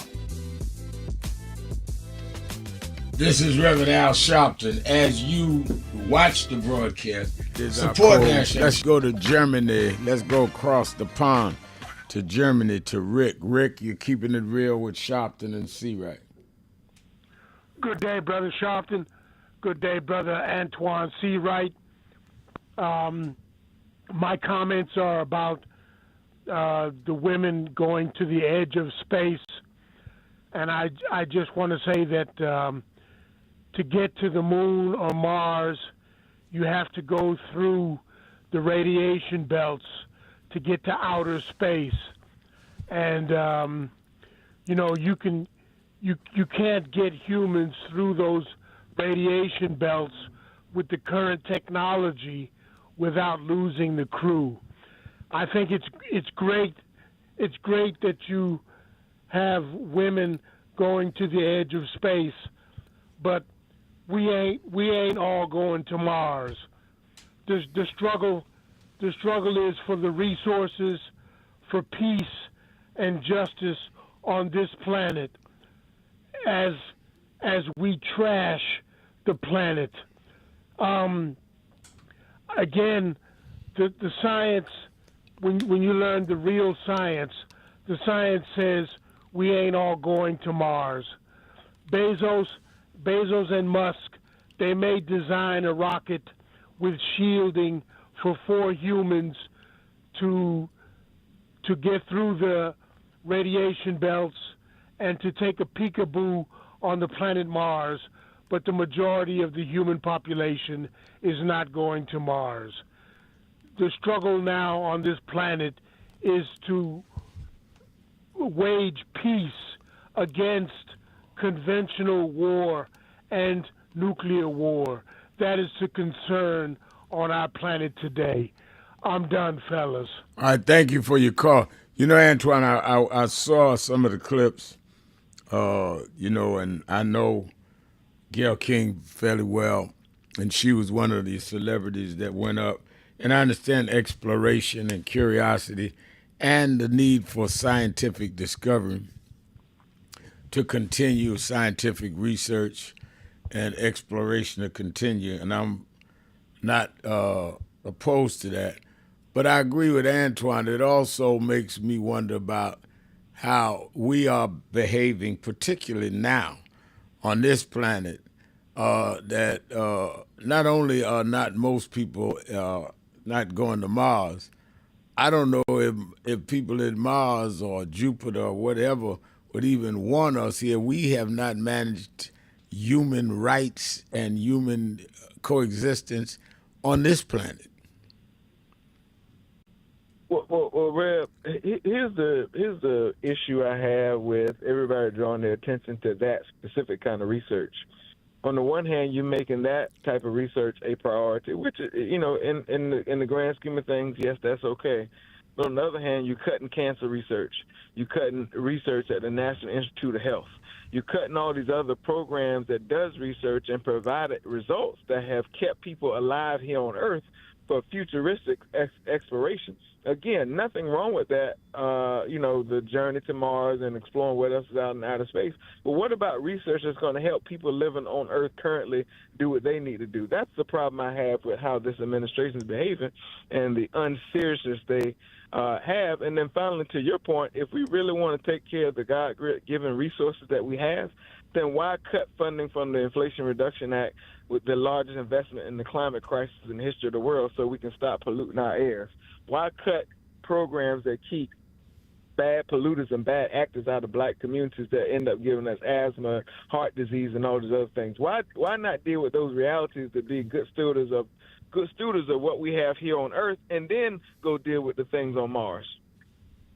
You're absolutely right. No two ways about that. Let's go to Charleston, South Carolina, down toward your neck of the woods, Antoine, to Jay Wright. Jay Wright, you're keeping it real with Sharpton and C. Wright.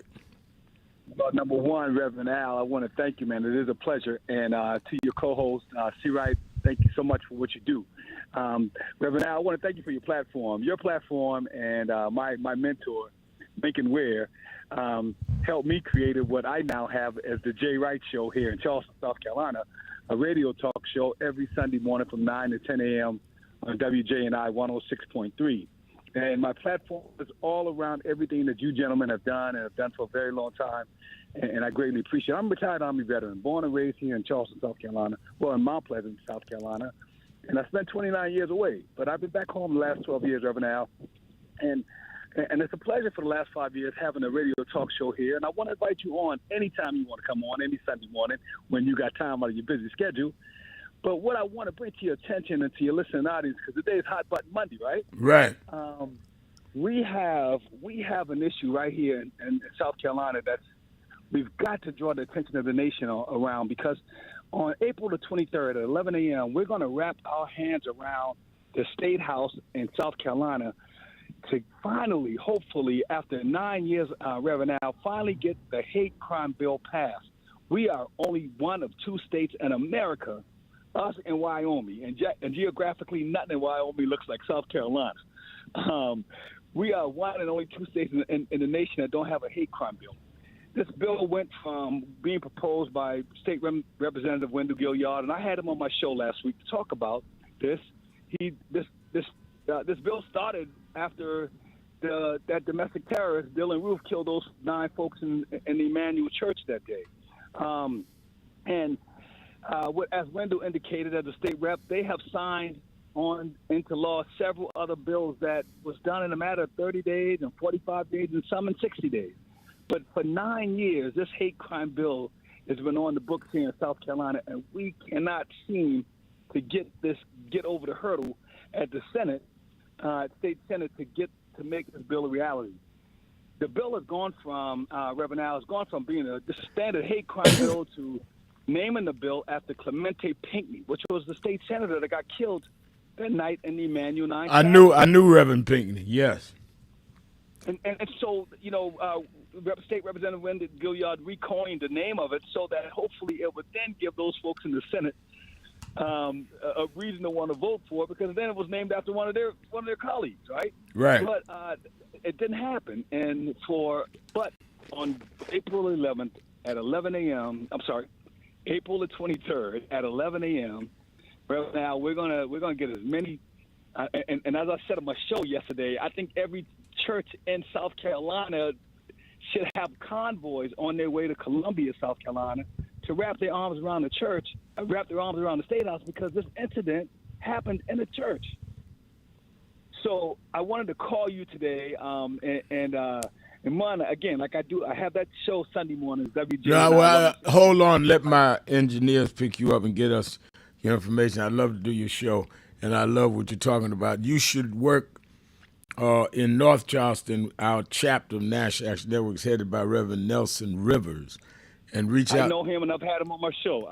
Well, call him. He knows who I am. Call him and tell him that you came on the show, talked about this, and that I want him to organize some of the churches down there to support what you're talking about on the day y'all are going to the state capitol. He's our guy on the ground there, Nelson Rivers.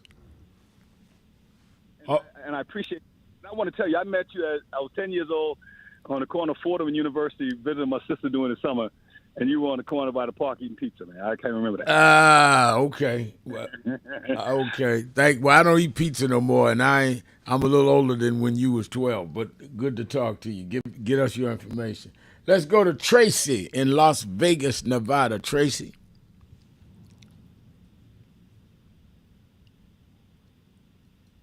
Is Tracy there? Not saying nothing. No, I don't hear Tracy. Antoine, this whole bill that Jay Wright was talking about in Charleston, you're a South Carolinian. Do you know about this? I know about it well, Reb. They've tried to pass the hate crime bill since the Emanuel 9 massacre happened. In fact, this is a historical year on that note, so there's an extra effort to try to pass the legislation. For people who do not remember, a white supremacist and white nationalist who want to start a race war, Dylan Roof killed 9 people in the historic Mother Emanuel Church, including my friend and mentor and someone I did almost every campaign he had ever done, Clemente Pinckney. Reb, you came down and others, and so South Carolina wanted to pass a hate crime bill to make, for some in South Carolina, want to pass a hate crime bill to make certain that people paid their debts for the crimes they committed. Well, the bill continues to be bogged down in the State House, and we're one of only 2 states in the country without one, but yet last week they passed one of the first in the country diversity, equity, and inclusion bans in the state of South Carolina. So we have a history of being last in the things we should be first in and first in the things we should be last in, Reb. Yeah, I totally agree. Let me ask you this. In terms of the bill and the continued battles there with legislation, as you said, I came down, I spoke at 2 of the funerals of those that were killed, and I knew Reverend Pinckney. In fact, when they had the police shooting where a guy was shot in the back. Walter Scott, that's right. I had come down, and Pinckney went with us to the scene, me and other ministers, Reverend Nelson Rivers, and 2 or 3 weeks later, he was killed in the church. And that's right. Teaching Bible class. And everybody converged on Charleston, and everybody, I spoke at 2 of the funerals and went to the Pinckney's funeral where President Obama, who was still in office, and did the eulogy. It's these inflection points that sometimes happens that makes us get progress because people are focused, people paying attention. It was the bombing of the Birmingham church that led to the passing of the Civil Rights Act. And the March on Washington may have started it, but it didn't get past the 64 after that bombing in late 63. It was the beating on the Edmund Pettus Bridge that led to the Voting Rights Act. Sometimes people need dramatic wake-ups to do things, which is why it's so stunning they can't get this hate bill. Man walks in a church during Bible class and kills the preacher and 8 others, just kills them outright in the church, and then goes and about his business. And when they catch him, they let him go and get a hamburger or something before they bring him to jail. It is something unimaginable. It goes back to what we were talking about with the tariffs and all, the insensitivity that has come in. We used to be sensitive enough tragedies would change laws. That is not happening anymore, which is why we've got to escalate our voter registration. George Floyd happened, had a George Floyd bill. To his credit, President Biden made it an executive order, but could not get it passed in the Congress. And tragedies in the 60s led to laws. Tragedies led to laws in some early parts of the 70s. Tragedies now these people have got so cold-hearted that we are going to have to be more strong-minded. That's the only way it's going to happen. Let's go to Raj in Cleveland, Ohio, WERE. Raj. Hey, Reverend, thanks for taking my call. All right. Hello? Yes. Yeah. Okay. Yep. This does surprise me what Trump is doing with the immigrants, sending them to El Salvador, because I remember, and I try to tell the young blacks, especially for the election, who was for Trump. When Kaepernick, during the time when Colin Kaepernick was kneeling, against, the police brutality, what they say was he was against the flag, but he was just, just trying to draw attention to it. And I remember when Trump, first the owners said it was okay for the players to exercise their constitutional right. And then Trump went to Jerry Jones and got in his ear, and then the whole thing changed. That's why it started with the Cowboys. They were the first team to go against the players. So that was after they had agreed the players could do, could express their rights. But I remember Trump, he came out and said, after he called the players the SOBs, he said, maybe we ought to exile them. Yeah. He paused when he said exile because he knew that was crossing, the line. Right. So and I have, and it's like I try to tell these young black guys. So when I talk to the young black dudes, I always try to take the entertainment lens off of their eyes and try to get them to see Trump through a little deeper perspective, mainly giving them a historic outlook on him and perspective, so that they can have a more well-rounded view of him. And that's what I encourage anybody to do when they're talking to our people who's confused, because they don't see, by them not doing that, they don't see who Trump really is and where he's coming from. And you remember when he first got in office, they said, we never seen nothing like this. That's because they didn't know where he was coming from. Right. I caught on. It didn't take me long to catch on. After his first inauguration, at the dinner, they were saying Hail Führer to him. And then there was a congressman that assaulted a black woman. He pushed a black woman at his inauguration speech. Well, no, I knew him from New York, and thank you for your call, Ross. I knew him from how he handled the Central Park Five. I knew him from how he was found guilty by the Justice Department of housing discrimination. I wasn't surprised. The whole nation got to know him, but clearly not know him well enough, at least some people, because some people are just as bigoted as he is and voted for him. Let's take a break. We'll be right back. More of you on the phones, 1-877-532-5797, 1-877-532-5797. And, of course, we are reading your comments on the comment page at www.nationalactionnetwork.net. Live stream. Rufus, the seer, son of Yah, my man. He's on. I remember you, Rev. I was down 126th Street and Lenox Avenue next to Sylvia's. Rufus calling in from Savannah, Georgia. Oh, okay, that Rufus. I think I remember that. All right, let's take a break. Sharpton, see right. Be right back. We all hear the radio ads about the IRS. Best educated, best equipped, best prepared troops refuse to fight. Matter of fact, it's safe to say that they would rather switch than fight.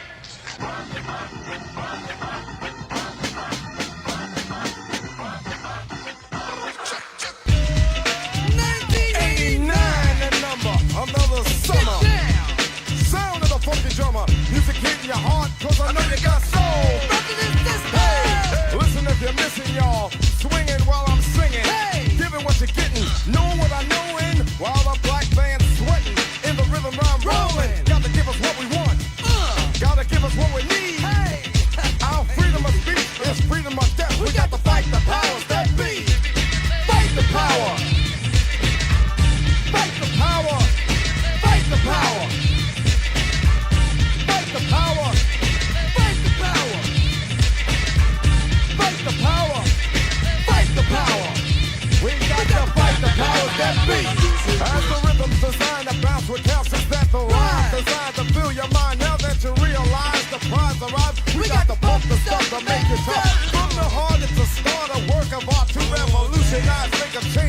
pulling strings. People, we are the same. No, we're not the same, cause we don't know the game.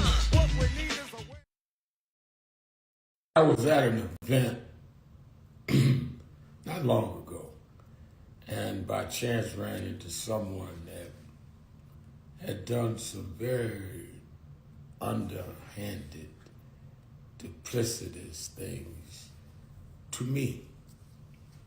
And it had really bothered me for a while, as it would with anyone,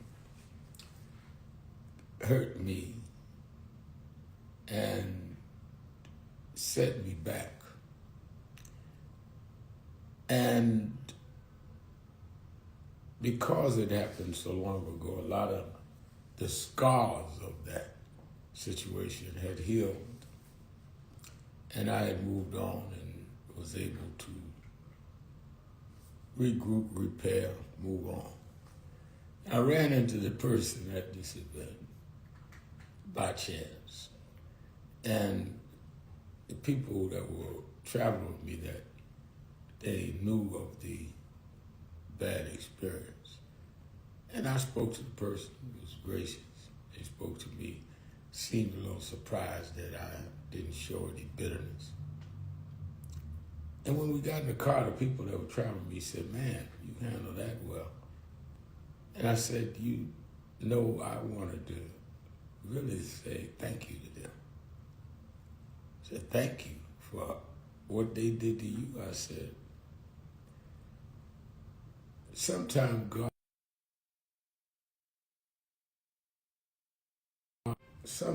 God will use people against you to move you into your purpose.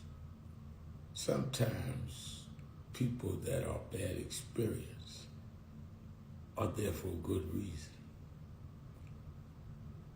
Sometimes Judas will kiss you into your destiny. It was the betrayal of Judas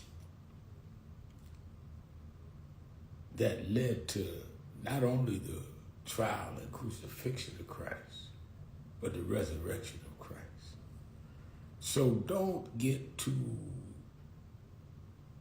out of wax about people that do you wrong, because they may intend wrong and they will reap what they've sown.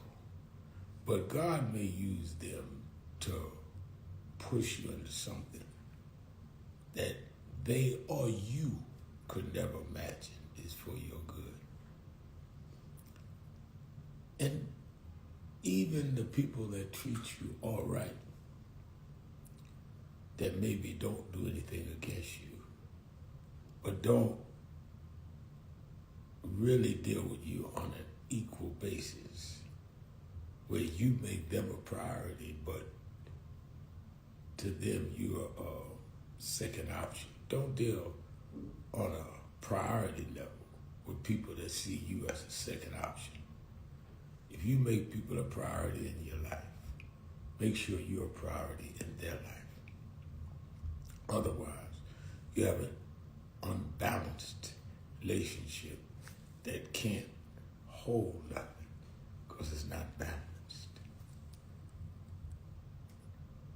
The safest thing in life is to bet on yourself. Don't depend on others, good or bad. Appreciate the good.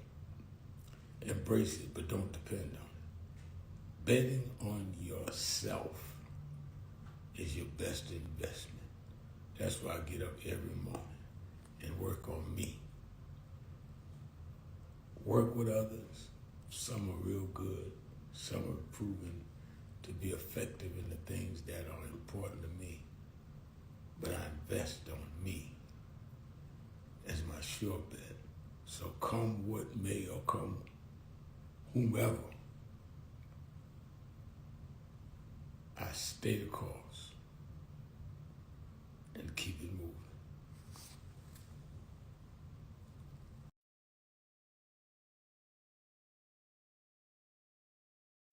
That's when Haile Selassie, the Emperor of Ethiopia, came to me, Adam Clayton Powell Jr., who was pastor here at Ethiopian Coptic Cross.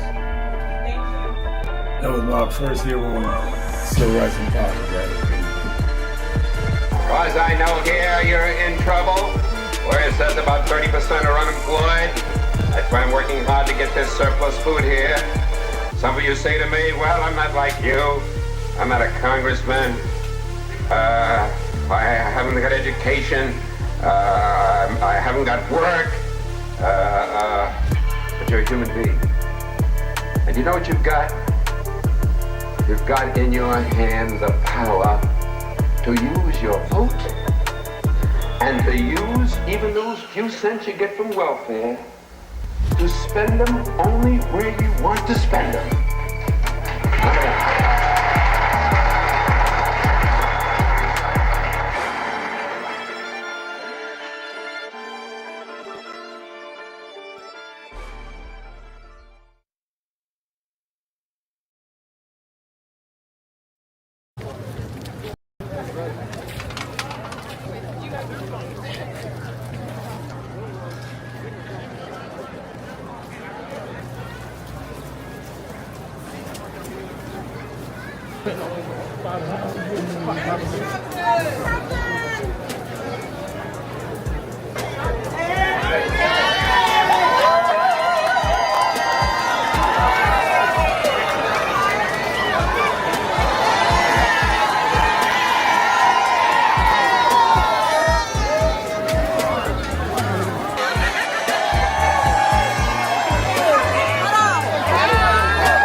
Seven 532-5797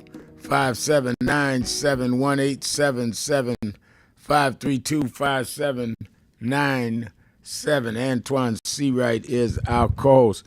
Antoine, you're a political strategist. You're working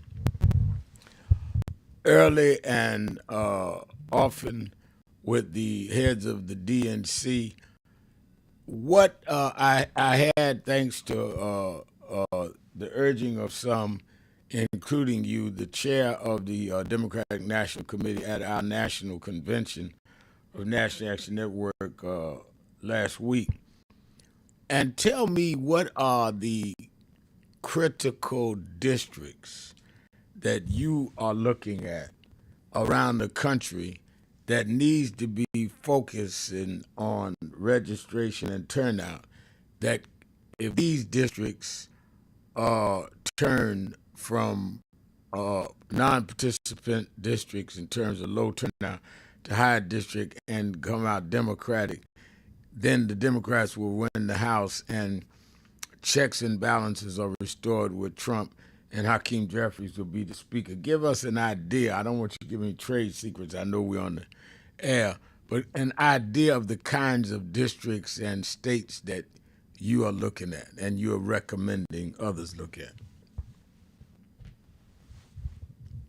Differently, I would just say that before we get to 2026, I think the DNC, Democrats all across the country, and reasonable, like-minded people need to be focused on 2025. The fact is, as I wrote for News One today, it just came out of maybe a couple hours ago, there are over, I think, 100,000 races on the ballot this year, from mayoral to statewide to school board to court races and everything in between, that we must focus on our efforts and energy and attention on in order to fertilize the ground ahead of next year so we can be even more competitive in terms of the battleground map and the places where we can either pick up but also maintain seats that we need to win. And Reb, if you look at what happened in Wisconsin, if you look at what happened in Florida, there's an environment, target rich out there, that wants change and wants something different. But like all energies, you have to harness that energy for good. And energy that's not harnessed can turn into bad energy. So what do we need to be doing? First of all, we got to focus on listening more than we talk, and we've got to figure out in these places where we did not get it all the way right and where we won even, we've got to find out what we need to do differently to make sure we expand the map and expand the coalition we need to win this year and next year. Secondly, I think we have to focus on those voters who either walked away from the Democratic Party, have no interest in politics, or even those who may have voted for the Republican ticket and may have voted Democratic in the past. I think there's a lesson to be learned with that. Thirdly, I think Ken Martin and the DNC and others have to absolutely focus on the base of our party. There's not a person in their reasonable and right mind would not understand that the base of the Democratic Party is black voters. Although 78% of black men voted for Democrats and 92% of black women voted, we did not get maximization on the turnout. And so we've got to turn that tide. And then, Rev, we've got to identify trusted voices, yourself and others, in these communities to be our messengers, our validators, and our confirmation blankets, if you will, in places where people have skepticism or for people who may be on the edge of their fence about whether government can work or whether the Democratic Party can work for them. And if you are frustrated, angry, pissed off, confused with the Democratic Party, you have that right. But just know the people are the Democratic Party. It's not some office. It's not some person. It's not a set of individuals in the back room. We power our party just like we power our country, and the voice of the people is so critically important. I think that is well said and well advice that should be well taken.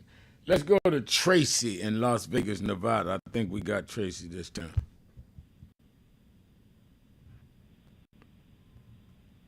Do we have Tracy? Good afternoon. Yes, good afternoon. Good afternoon. Wake up. I won't let up. I won't give up. I won't shut up until we all wake up. Wow. I'm calling to fight on behalf of Christina Lasser. She is boots on the ground, heels on the ground. We out here in Nevada, Las Vegas, and in California have been trying to support this sister as much as we can. And she is a huge advocate and fighter for NAN, the educational piece of NAN. And we've been having a really hard time getting some support for her and her dynamics that's going on with her granddaughter and her daughter. Somebody wrote a comment on the comment page about that today to me. I was not aware of it. I just at the office about an hour ago. They sent me her number.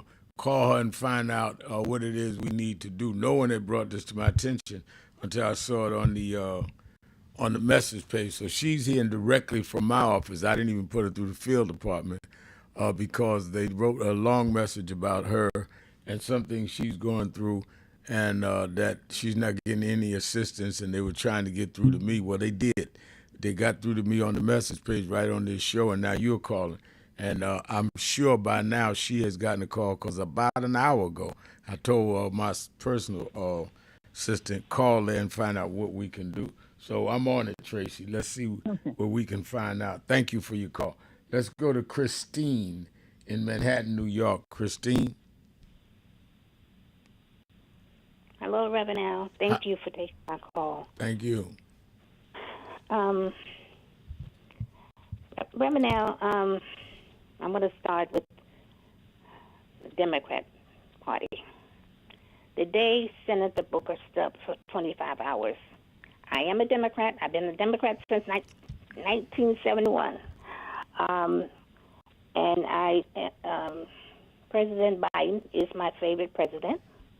When Senator Booker stood up for those 25 hours, 47 pennies were in a bunch that day. And I think I think if the Democrats did that often, the news media was covering Booker. They were not focusing on 47. And I think that's why he was upset. And Reverend Al, do you think 47 is trying to erase our black history? Oh, no doubt about it. I mean, I don't think it's a coincidence, Christian, that they would erase military records and acknowledgement and recognition at the Department of Defense. I don't think it's an accident they would take down Harriet Tubman's role in the Underground Railroad with the National Park Services.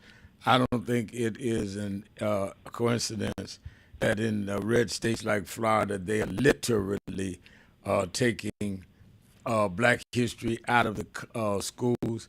I don't think it's an accident that you have, and I covered this on Politics Nation over the weekend, where they have books by Toni Morrison and Maya Angelou taken off the reading list in government agencies, but keep Mein Kampf by Adolf Hitler on. All of that is too coincidental for me. I think they are absolutely trying to erase our history. The problem I got with it is we're sitting by allowing them to do it. We are allowing it. But, you know, I think he's trying to erase it because he knows he doesn't want to acknowledge the fact that America owes the black people. We have done so much for this country, and if he erased the history, they have no proof. And so we have to stand up. You know, I can go all the way back to my grandfather, was born in 1888. I mean, he worked on the railroad. So our history is there, and we can't let him erase it. And I think, yeah, more of us should stand up, and mainly the Democrats. Hopefully they will stand up and say something positive every day to get his side, get the country's mind on the Democrats and offer his nonsense. I like it. I think you're right. We got to take the spotlight back. People can't see us. I think you're right. Thank you for your call. Let's take a break. I'll be right back. More of you on the phones. It's Hot Button Monday. Antoine Seawright is with me. We'll be right back. It's been a long time coming, but I know 1968, Dr. Martin King was killed in Memphis, Tennessee. And it has been the commitment of National Action Network to always, in the month he was killed, to let them know they killed the dreamer. I have a dream today. When they came to the dream.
Stop telling yourself you're not confident of what you could do.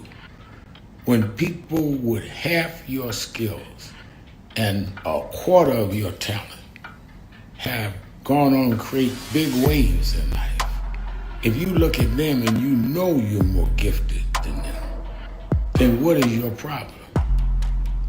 You are looking for someone to come and drag you into success. You've got to use what you have, which is, in my judgment, more skillful than others I've known in your areas. Use that and believe in that, and your confidence will build up as you get going and start doing. And don't chase the spotlight. Sharpen your skills. Live in your purpose. And you'll get so good the spotlight will be chasing you. Be so good they can't help but talk about you and put the spotlight on you. You don't get your energy from chasing the spotlight.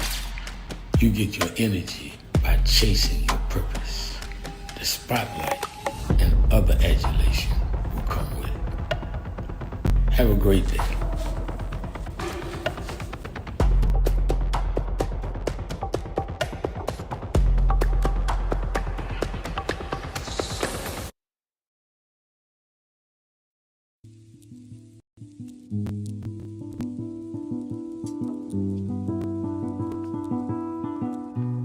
I had a thought this morning that I wanted to share with you about mentorship. I am able to do a lot of what I do because I had great mentors, but there are correct ways and incorrect ways to mentor people, in my opinion. I was mentored as a boy preacher by Bishop F.D. Washington, one of the great Pentecostal preachers of his time.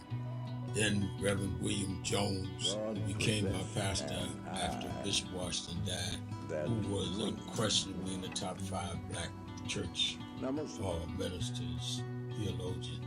Reverend Jesse Jackson, who I started my activism under his leadership, he and Reverend Jones. And I learned politics directly as a youth director from Shirley Chisholm.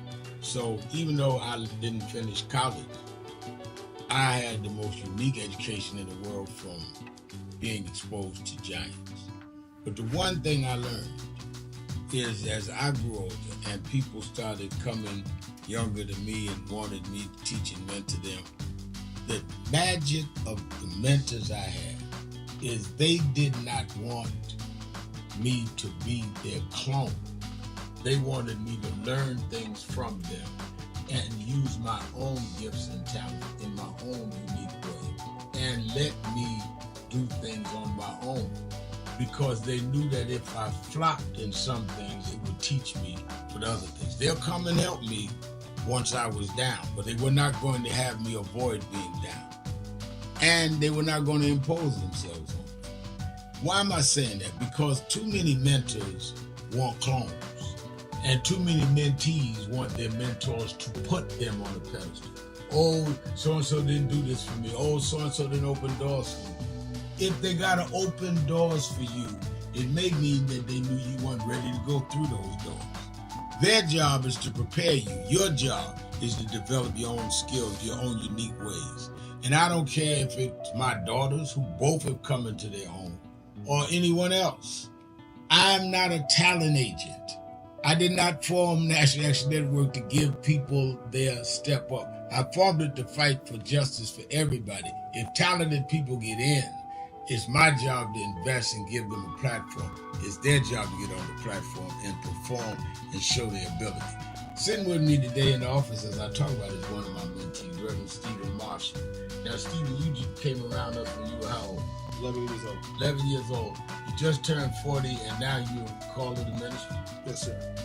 And what do you do in National Action Network? I formulate policies, lead in various regions, but most importantly, I senior advisor to you on all things from social justice strategies, politics, intergovernmental affairs, you name it, community organizing, all of that stuff. And I could go through scores of others. My daughter started Huddle. They got Huddles now, which is for young people to meet once a week all over the country. I just saw the video from the Las Vegas National Action Network chapter. Now, when you decided to preach, did I ever tell you to become a preacher? Not one time. Who called you to preach? The Lord. All right. And did I say go to this school or that school? No, sir. Did I open this door, that door? Did I tell you be ready when the doors open? Always be ready and prepared. And that's what I'm saying. Get you some young people than you that you can help along the way. But don't be their talent agent. Their talent must speak for themselves. And anybody that grumbles with you about so-and-so didn't do something for them, maybe it's because they didn't feel you were ready, or that they felt that they did it, you wouldn't do it on your own. But we all don't live forever. I want the next generation to speak of me, of National Action Network, and others. The way I speak of Reverend Jones and Bishop Washington and Shirley Chisholm and Reverend Jackson. But I just don't want young people. Reverend Al Sharpton, and we're back. Antoine Seawright is our co-host.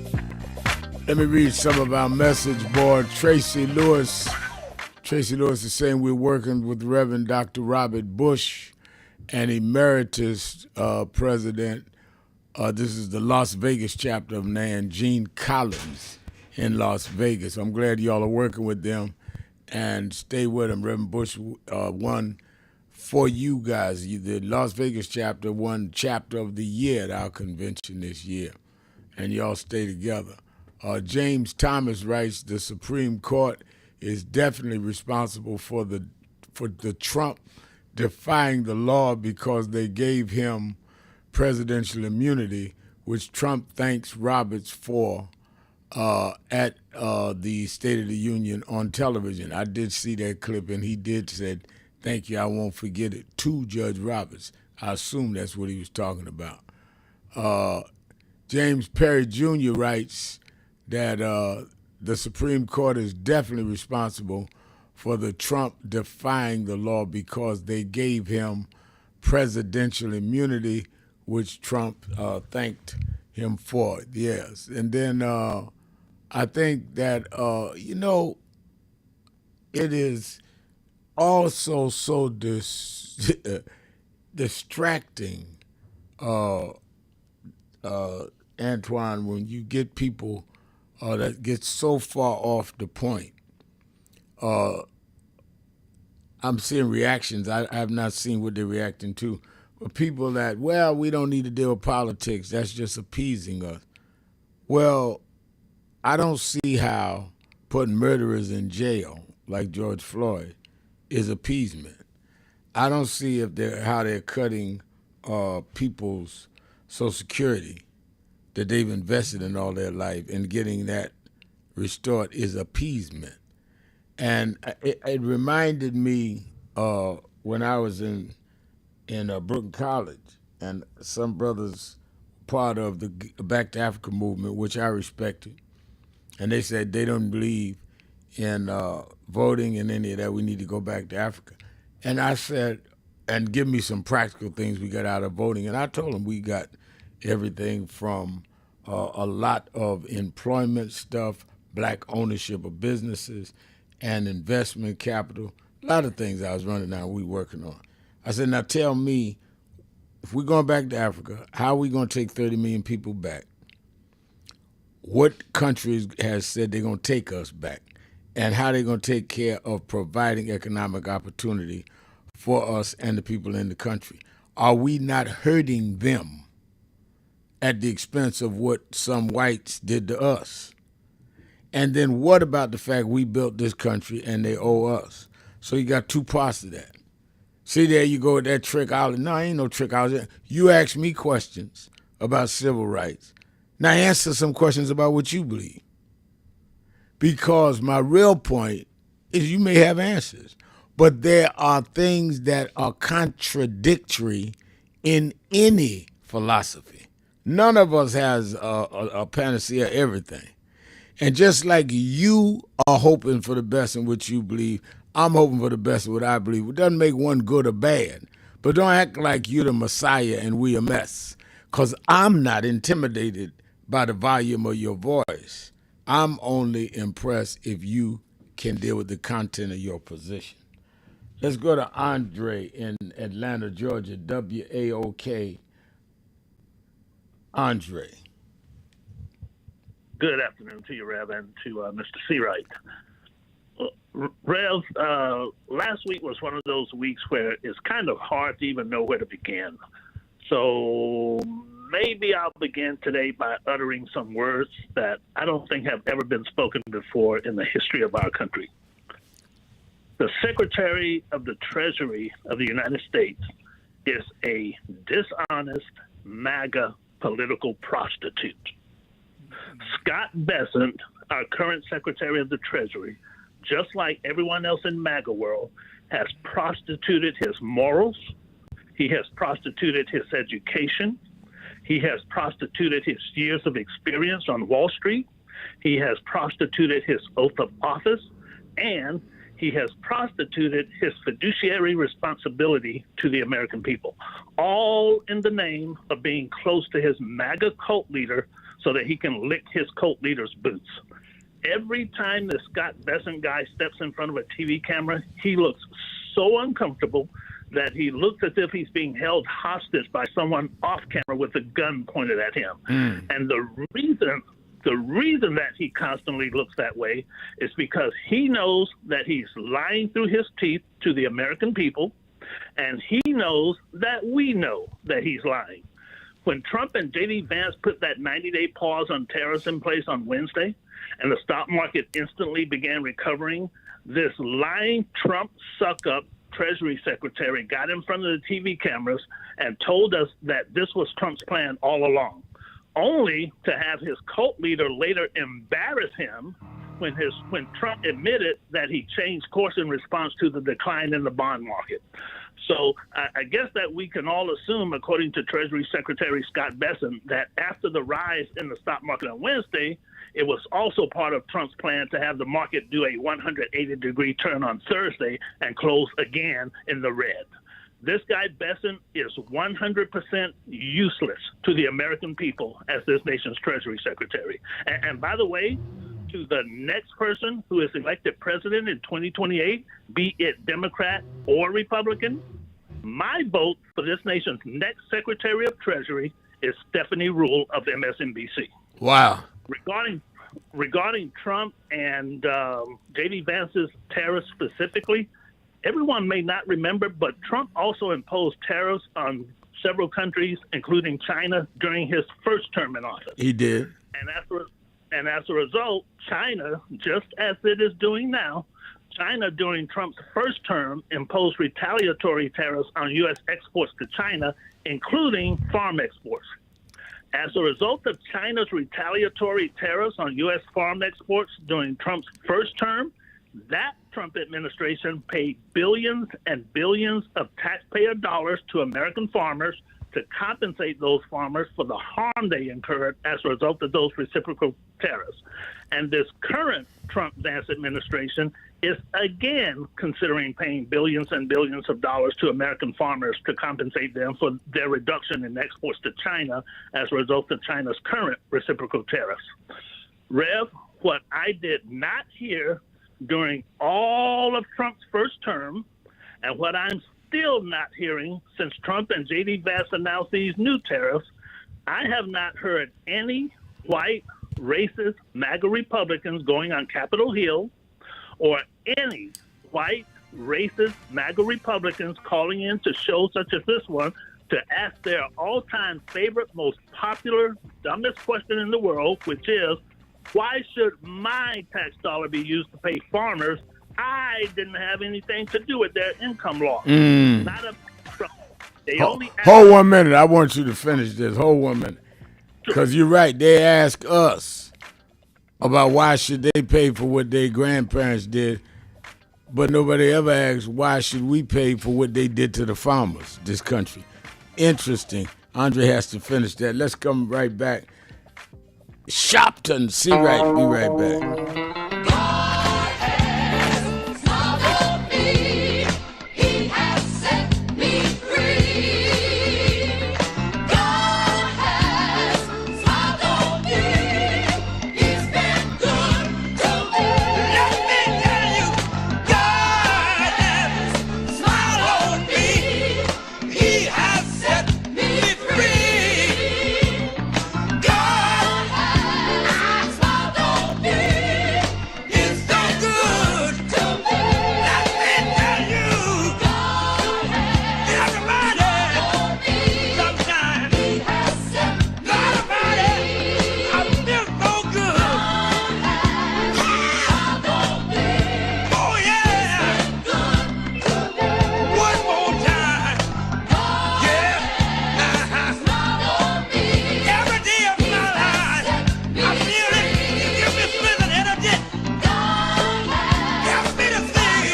I've been traveling around the country talking to the radio announcers, the church people and the street people, telling them that God has smiled on me. God has smiled on you if you got breath in your body. If he woke you up this morning and started you on your way. But I want to tell you some stories of people that God smiled on. We know the story of Dr. Martin Luther King, how he started way back in Montgomery, Alabama in 1955, trying just to get dignity, trying to get respect. And he went all the way to the mountaintop. But he didn't forget about the brothers in the valley. He didn't forget about those trapped in the alley. And I hear Brother Martin King say, God has smiled on me. He's been good to me. Let me tell you, God has smiled on me. It's been so good to me. Then I see as Dr. King went on, another man stepping to the forefront by the name of John F. Kennedy, who rose up and said, let's not stand back. Let's not wait for a handout. Let's wait for a way out. He said, ask not what your country can do for you, but what you can do for your country. He said, don't us gravel and don't us moan, because God done smile on us. Let me say it. God has smiled on me. He has set me free. Let me say it. God has smiled on me. One more time. I want to say real song. I'll say God has smiled on me. He has set me free. Get up. God has smiled on me. He's been good. Then I went on backstage at the Apollo Theater and I saw a man come out. They call him the King of Soul, James Brown. And James Brown said, Reverend, don't you worry. I started out as a shoe shine boy. I started out as a convict. I started out uneducated. But I learned to sing my song. And I sung it all over the world. I told him it was a man's world. I told him about the big payback. I told him Papa got a brand new bag. And all over the world, they can hear my voice. But Reverend, don't you frown. Don't you bow your head. Tell him what you told me, Brother Brown. I said, now God has smiled on me. He has set me free. Yeah. He has set me free. God has smiled on me. It's been so good to me. Then I went home and I told my mother what Brown told me. And she said, son, even though we don't have much, we don't need relief. All we need is belief. And she said, he didn't tell you no lie, because the Lord will take care of you. God sits high, but he looks down low. And every time you get discouraged, every time you're burning down, all you have to do is think of the things that God made a way for you and look toward the heavens. Lift your eyes to the hills and say, God, God, God, don't smile on me. Now then, the God has smiled on me. He has set me free. God has smiled on me. And that has been so good to me. Yes, he has. I said, God smiled on me. He has set me free. And I know all over the country, smile on me. We need jobs. We need a way to make it. We need help. We need jobs. We need a way to make some money to feed our families and raise our bread. We need a way to survive, so we don't need crime as a survival kit. We just need a little bit. But don't give the hope up. Don't lose the faith, because God will smile on you. God will give you the strength. God will make a way for you. Adam Great Power said, keep the faith. Keep the faith, baby. I hear Robert Kennedy saying that it's not the dream of, but it's the dream that'll live on forever. Just know that God will smile on you. Dr. King had a dream. Dr. King said, I went to the mountaintop, but I didn't stop there. I looked over and saw the promised land. I hear Brother Malcolm saying, don't sit on the stoop. Stand up and be a man. Respect yourself. Be somebody. Then I hear the brothers in the Hispanic community say, I'm going to stand up and be a man. I'm going to do the best say, I don't care what time you come home, but just give me some respect when you get there. Yeah, Lord. Now God has smiled on me. He has set me free. God has smiled on me. You've been so good to me. Sit down. And as we move on in history, let us remember that if we look to God, God has the answer to all of our problems. God is still the same God He was years ago, and we can still make it. We can still hold on like Frederick Douglass did. We can still keep Him on like Martin Luther King did. We can still ride on the way everyone that made it did. They didn't have much, but they had a whole lot of faith. They didn't have money, but they had a lot of determination. We know that God will look out for His children, that God will make a way out of no way. If you just keep the faith and refuse to lose, and God will make a way, because God's children don't have color. God's children just have will. And I can still hear somewhere in my mind James Brown say, God has smiled on me. He has set me free. Keeping it real, keeping it real. I'm your host, Reverend Al Sharpton, and we're back 1-877-532-5797. And I think Antoine Seawright, I thank him for being with us for the whole ride. Let me again remind you, watch Politics Nation with Al Sharpton live at 5 p.m. Eastern Time on MSNBC every Saturday and Sunday, 5 p.m. Eastern Time. We had 2 good shows this weekend. And Easter weekend, I'll be on. And I'm going to have the right guests on. People know I work holidays, and they be home in the dining room talking to me through their FaceTime. Watch Politics Nation. And certainly, you that are visiting the New York area, many come up for Easter weekend. Be at the Saturday Action Rally. I'll be there Saturday morning, 9 to 11 in Harlem at the House of Justice, 145th and Lenox. And important, sign up now so that you're part of the mobilization for the August 28th March on Wall Street. August 28th, every year we usually are going to Washington because it's the date to commemorate the March on Washington. But we are going now to Wall Street. We want to go to Wall Street to put the corporate world on notice about DEI and about economic opportunities. We don't have the majority of the House, the Senate, or the White House, but we have the majority of what dollars is in our pocket, and we need to put them on notice that we will use that toward our goals and our interests. Let's go back to Antoine. Andre? Thank you very much, Rev. Haven't seen a single white person go on Capitol Hill.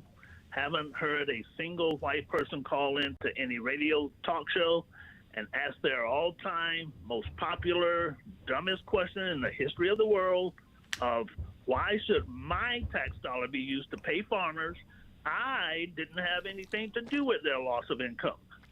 Not a peep from white America about their tax dollar being used to pay reparations to primarily white farmers in, say, Nebraska, that these white MAGA racists personally had nothing to do with.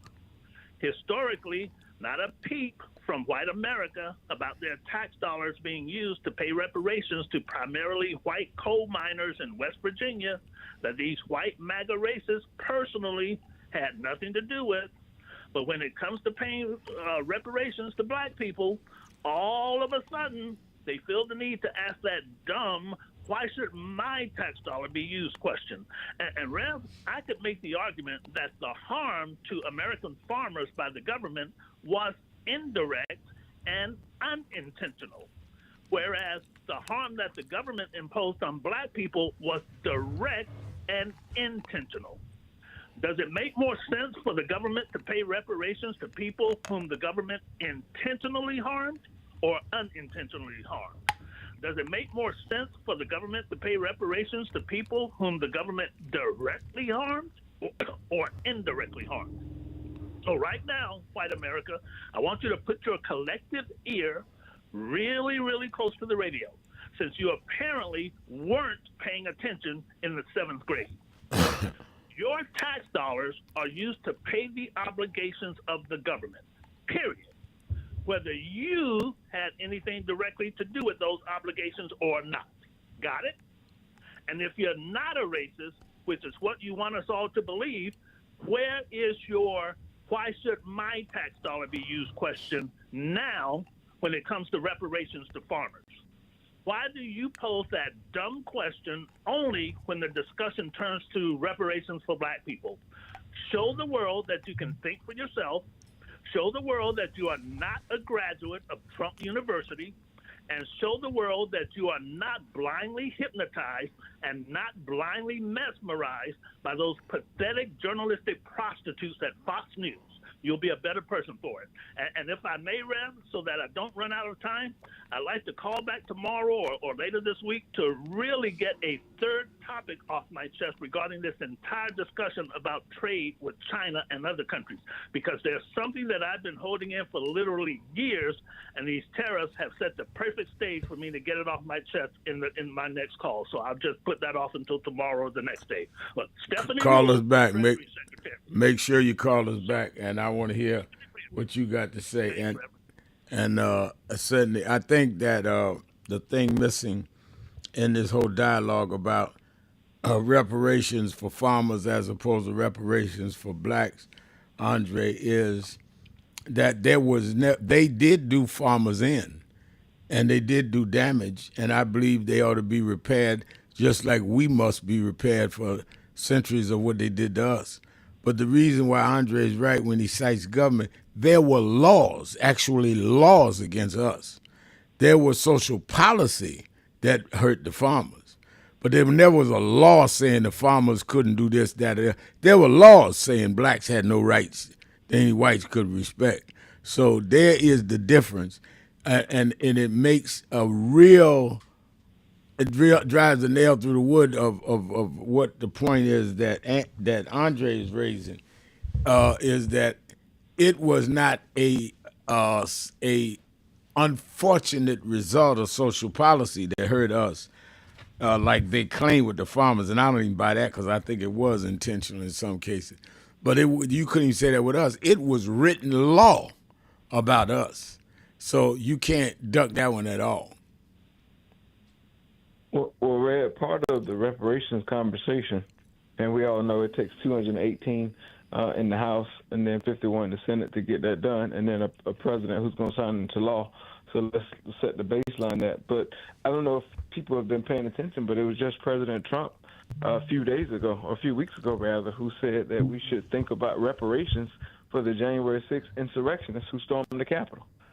And so I find it convenient that people will pick and choose what they want to repay or pay people for, and they do not mind paying for racism, bigotry, and hate. But when we get the power and when we get the opportunity, Rev, we've got to make racism, bigotry, hate, white nationalism, Christian white nationalism, and white supremacy very expensive in this country. All right, let's go to Rufus in Georgia, WAOK. Rufus. Hey, how you doing, Reverend Al? I'm doing well. Yeah, I was thinking about when J.D. Vance, our vice president, I guess, he kind of insulted the guy from China, right? And he told the guy, he said he made some kind of comment about they was peasants, the Chinese were peasants, right? Yeah. And then how about it? About a week ago, I wrote him back. I wrote J.D. Vance, the vice president. I wrote him back a thread, and I said, "Listen, man, the Chinese people been around 5,000 years." I say, maybe you want to review that comment you made about them people. And how about it? A week later, the Chinese minister came on TikTok and told him the same exact thing. The man said, China been around 5,000 years, and before you was thought about. Now you can read between the lines what he really meant when he said. He meant you would crawl around on all fours in them caves in Europe. Right. Oh yeah. Oh yeah. And so, and they were really hot when the Chinese minister said that. Oh, they got in their fields, man. But I just to show you just how these people disrespect people, and they just think that everybody's just supposed to go with it. I have to say it like it is just because they're white. Yeah, well, a lot of people have this complex that they are superior, and the problem is a lot of us submit to that, Rufus, and that's unfortunate. Thank you for your call. Let me see if I can read some more on the message page. JD writes, white people have called into Black Talk Radio in Milwaukee and some black Republicans. They all say Trump is doing the right thing with ending DEI, the economy, and his cabinet picks. They are lost. Well, I think we disagree with them, JD, but I think that we just got to outvote them and outwork them. It's just that simple. JD also says black farmers have lost an estimated $326 billion worth of farmland due to systematic discrimination and land loss over the past century. That's true. We had John Boyd of the National Black Farmers on our closing day. He was on the panel with National Civil Rights Leaders because he's one, and he talked about how they needed to get something through, and he came to me, and we went and helped them get it through at the last minute. We've got to do that again. I mean, you can go to our website, nationalactionnetwork.net, and look at the Measure the Movement panel. John Boyd will tell you what we did, what I intervened with Senator Menendez for black farmers. So a lot of people running their mouth can't run down what they did. We've been there, and we're going to stay there. But it's not one or the other, it's both and. All right, let me thank Antoine Seawright. Let me thank all of you that called in, listened in, you that called in and couldn't get through, but hung in there anyhow. Remember, whatever you do, wherever you go, however you feel, tell somebody, tell anybody, tell everybody. Reverend Al told you personally, keep it real. Keep it real. Keep it real. I'll talk to you tomorrow. So as Dr. Richardson comes to give us the benediction, I want us all to stand, and we're going to join hands crossing as they used to cross their arms,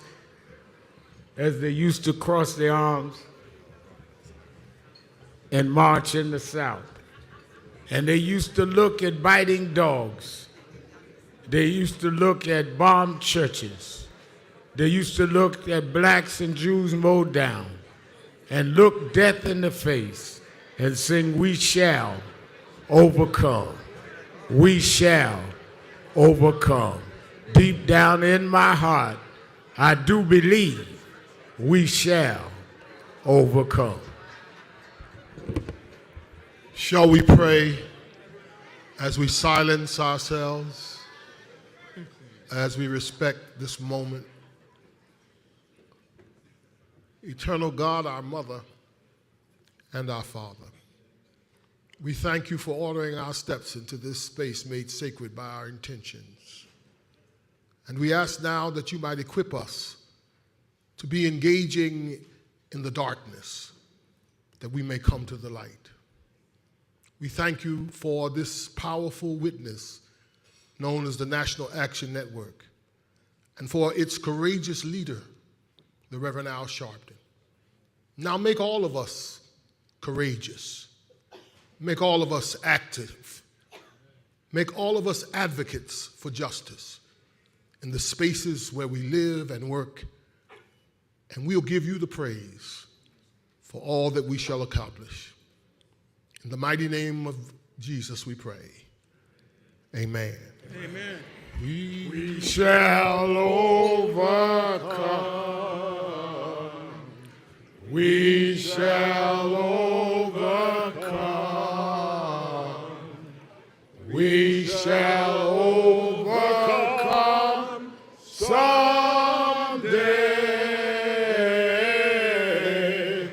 Oh, deep in my heart, I do believe we shall overcome someday.